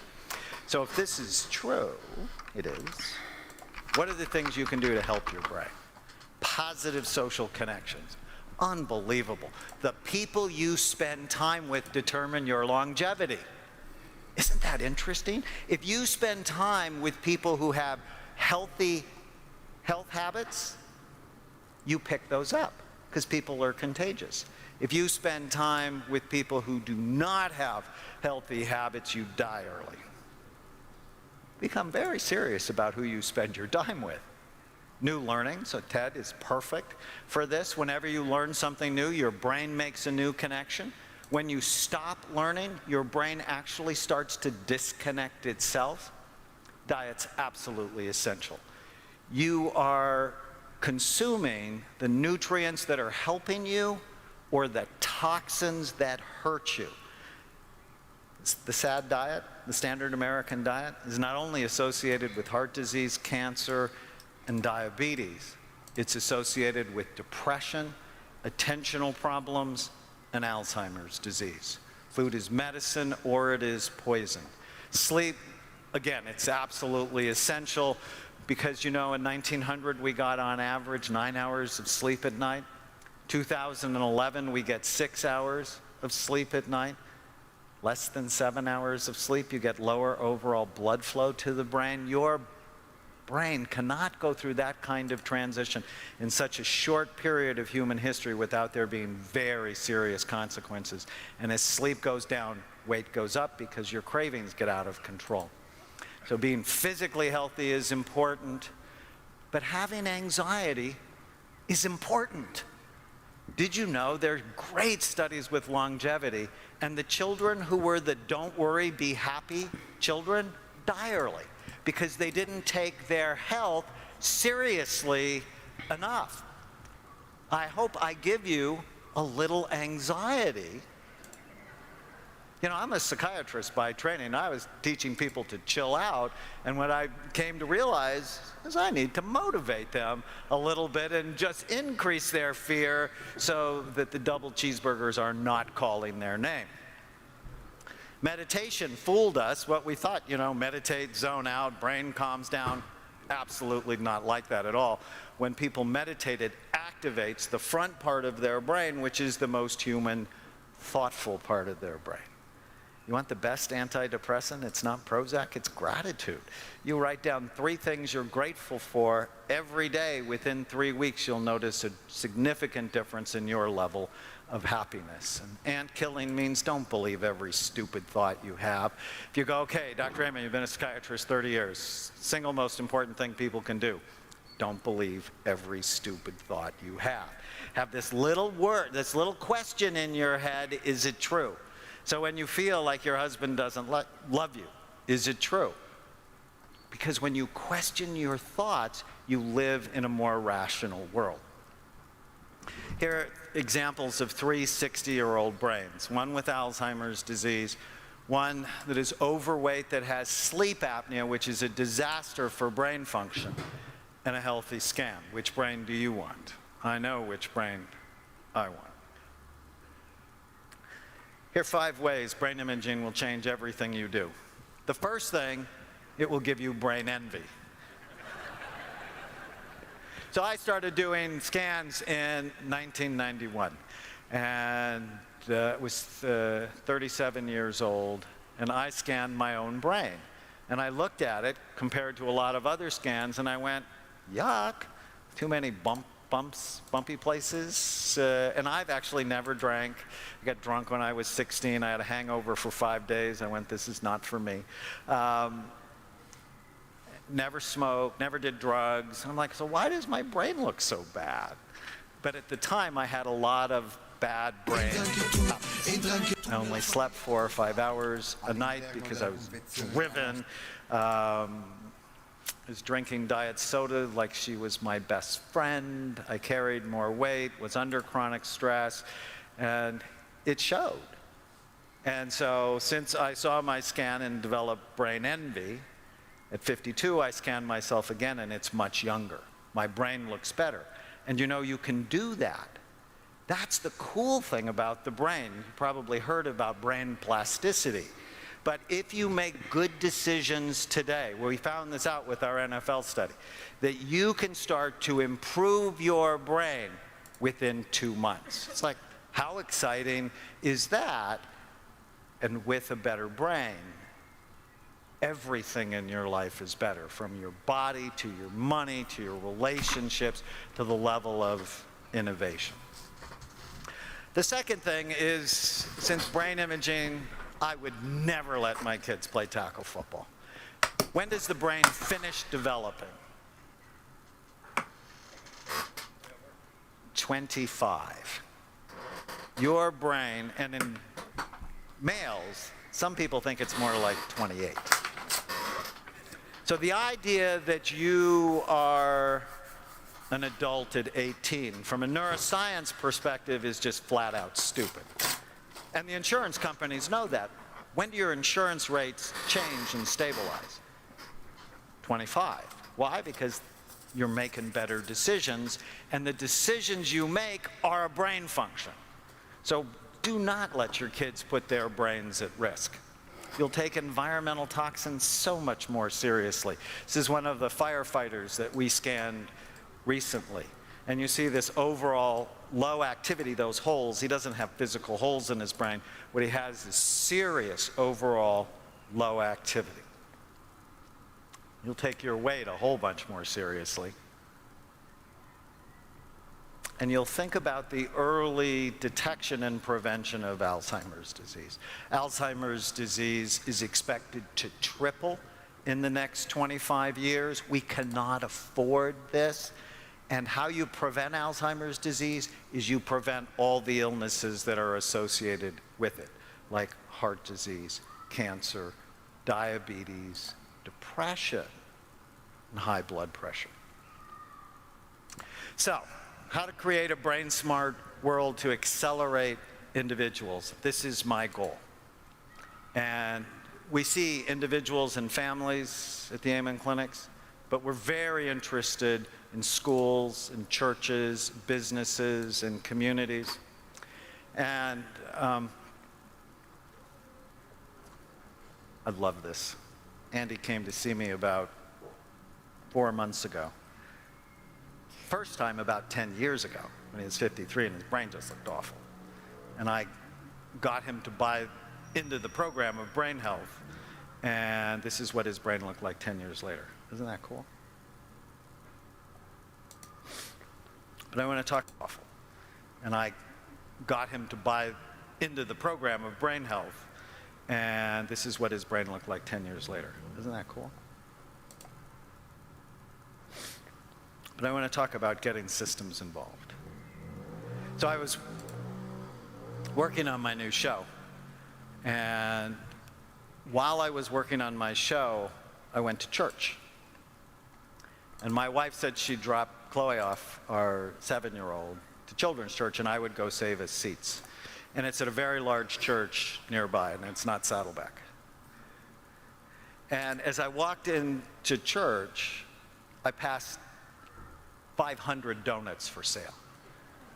And I was just irritated. And then I walk by bacon and sausage cooking on the grill, and I'm furious. And right before I go into the sanctuary, they're cooking hundreds of hot dogs for something after church. And as I sat down in the sanctuary, the ministers started talking about the ice cream festival they had the night before. And I'm nearly psychotic at this point. And when my wife found me, I was typing on my phone, which she hates. And she gave me that look that only your wife can give you.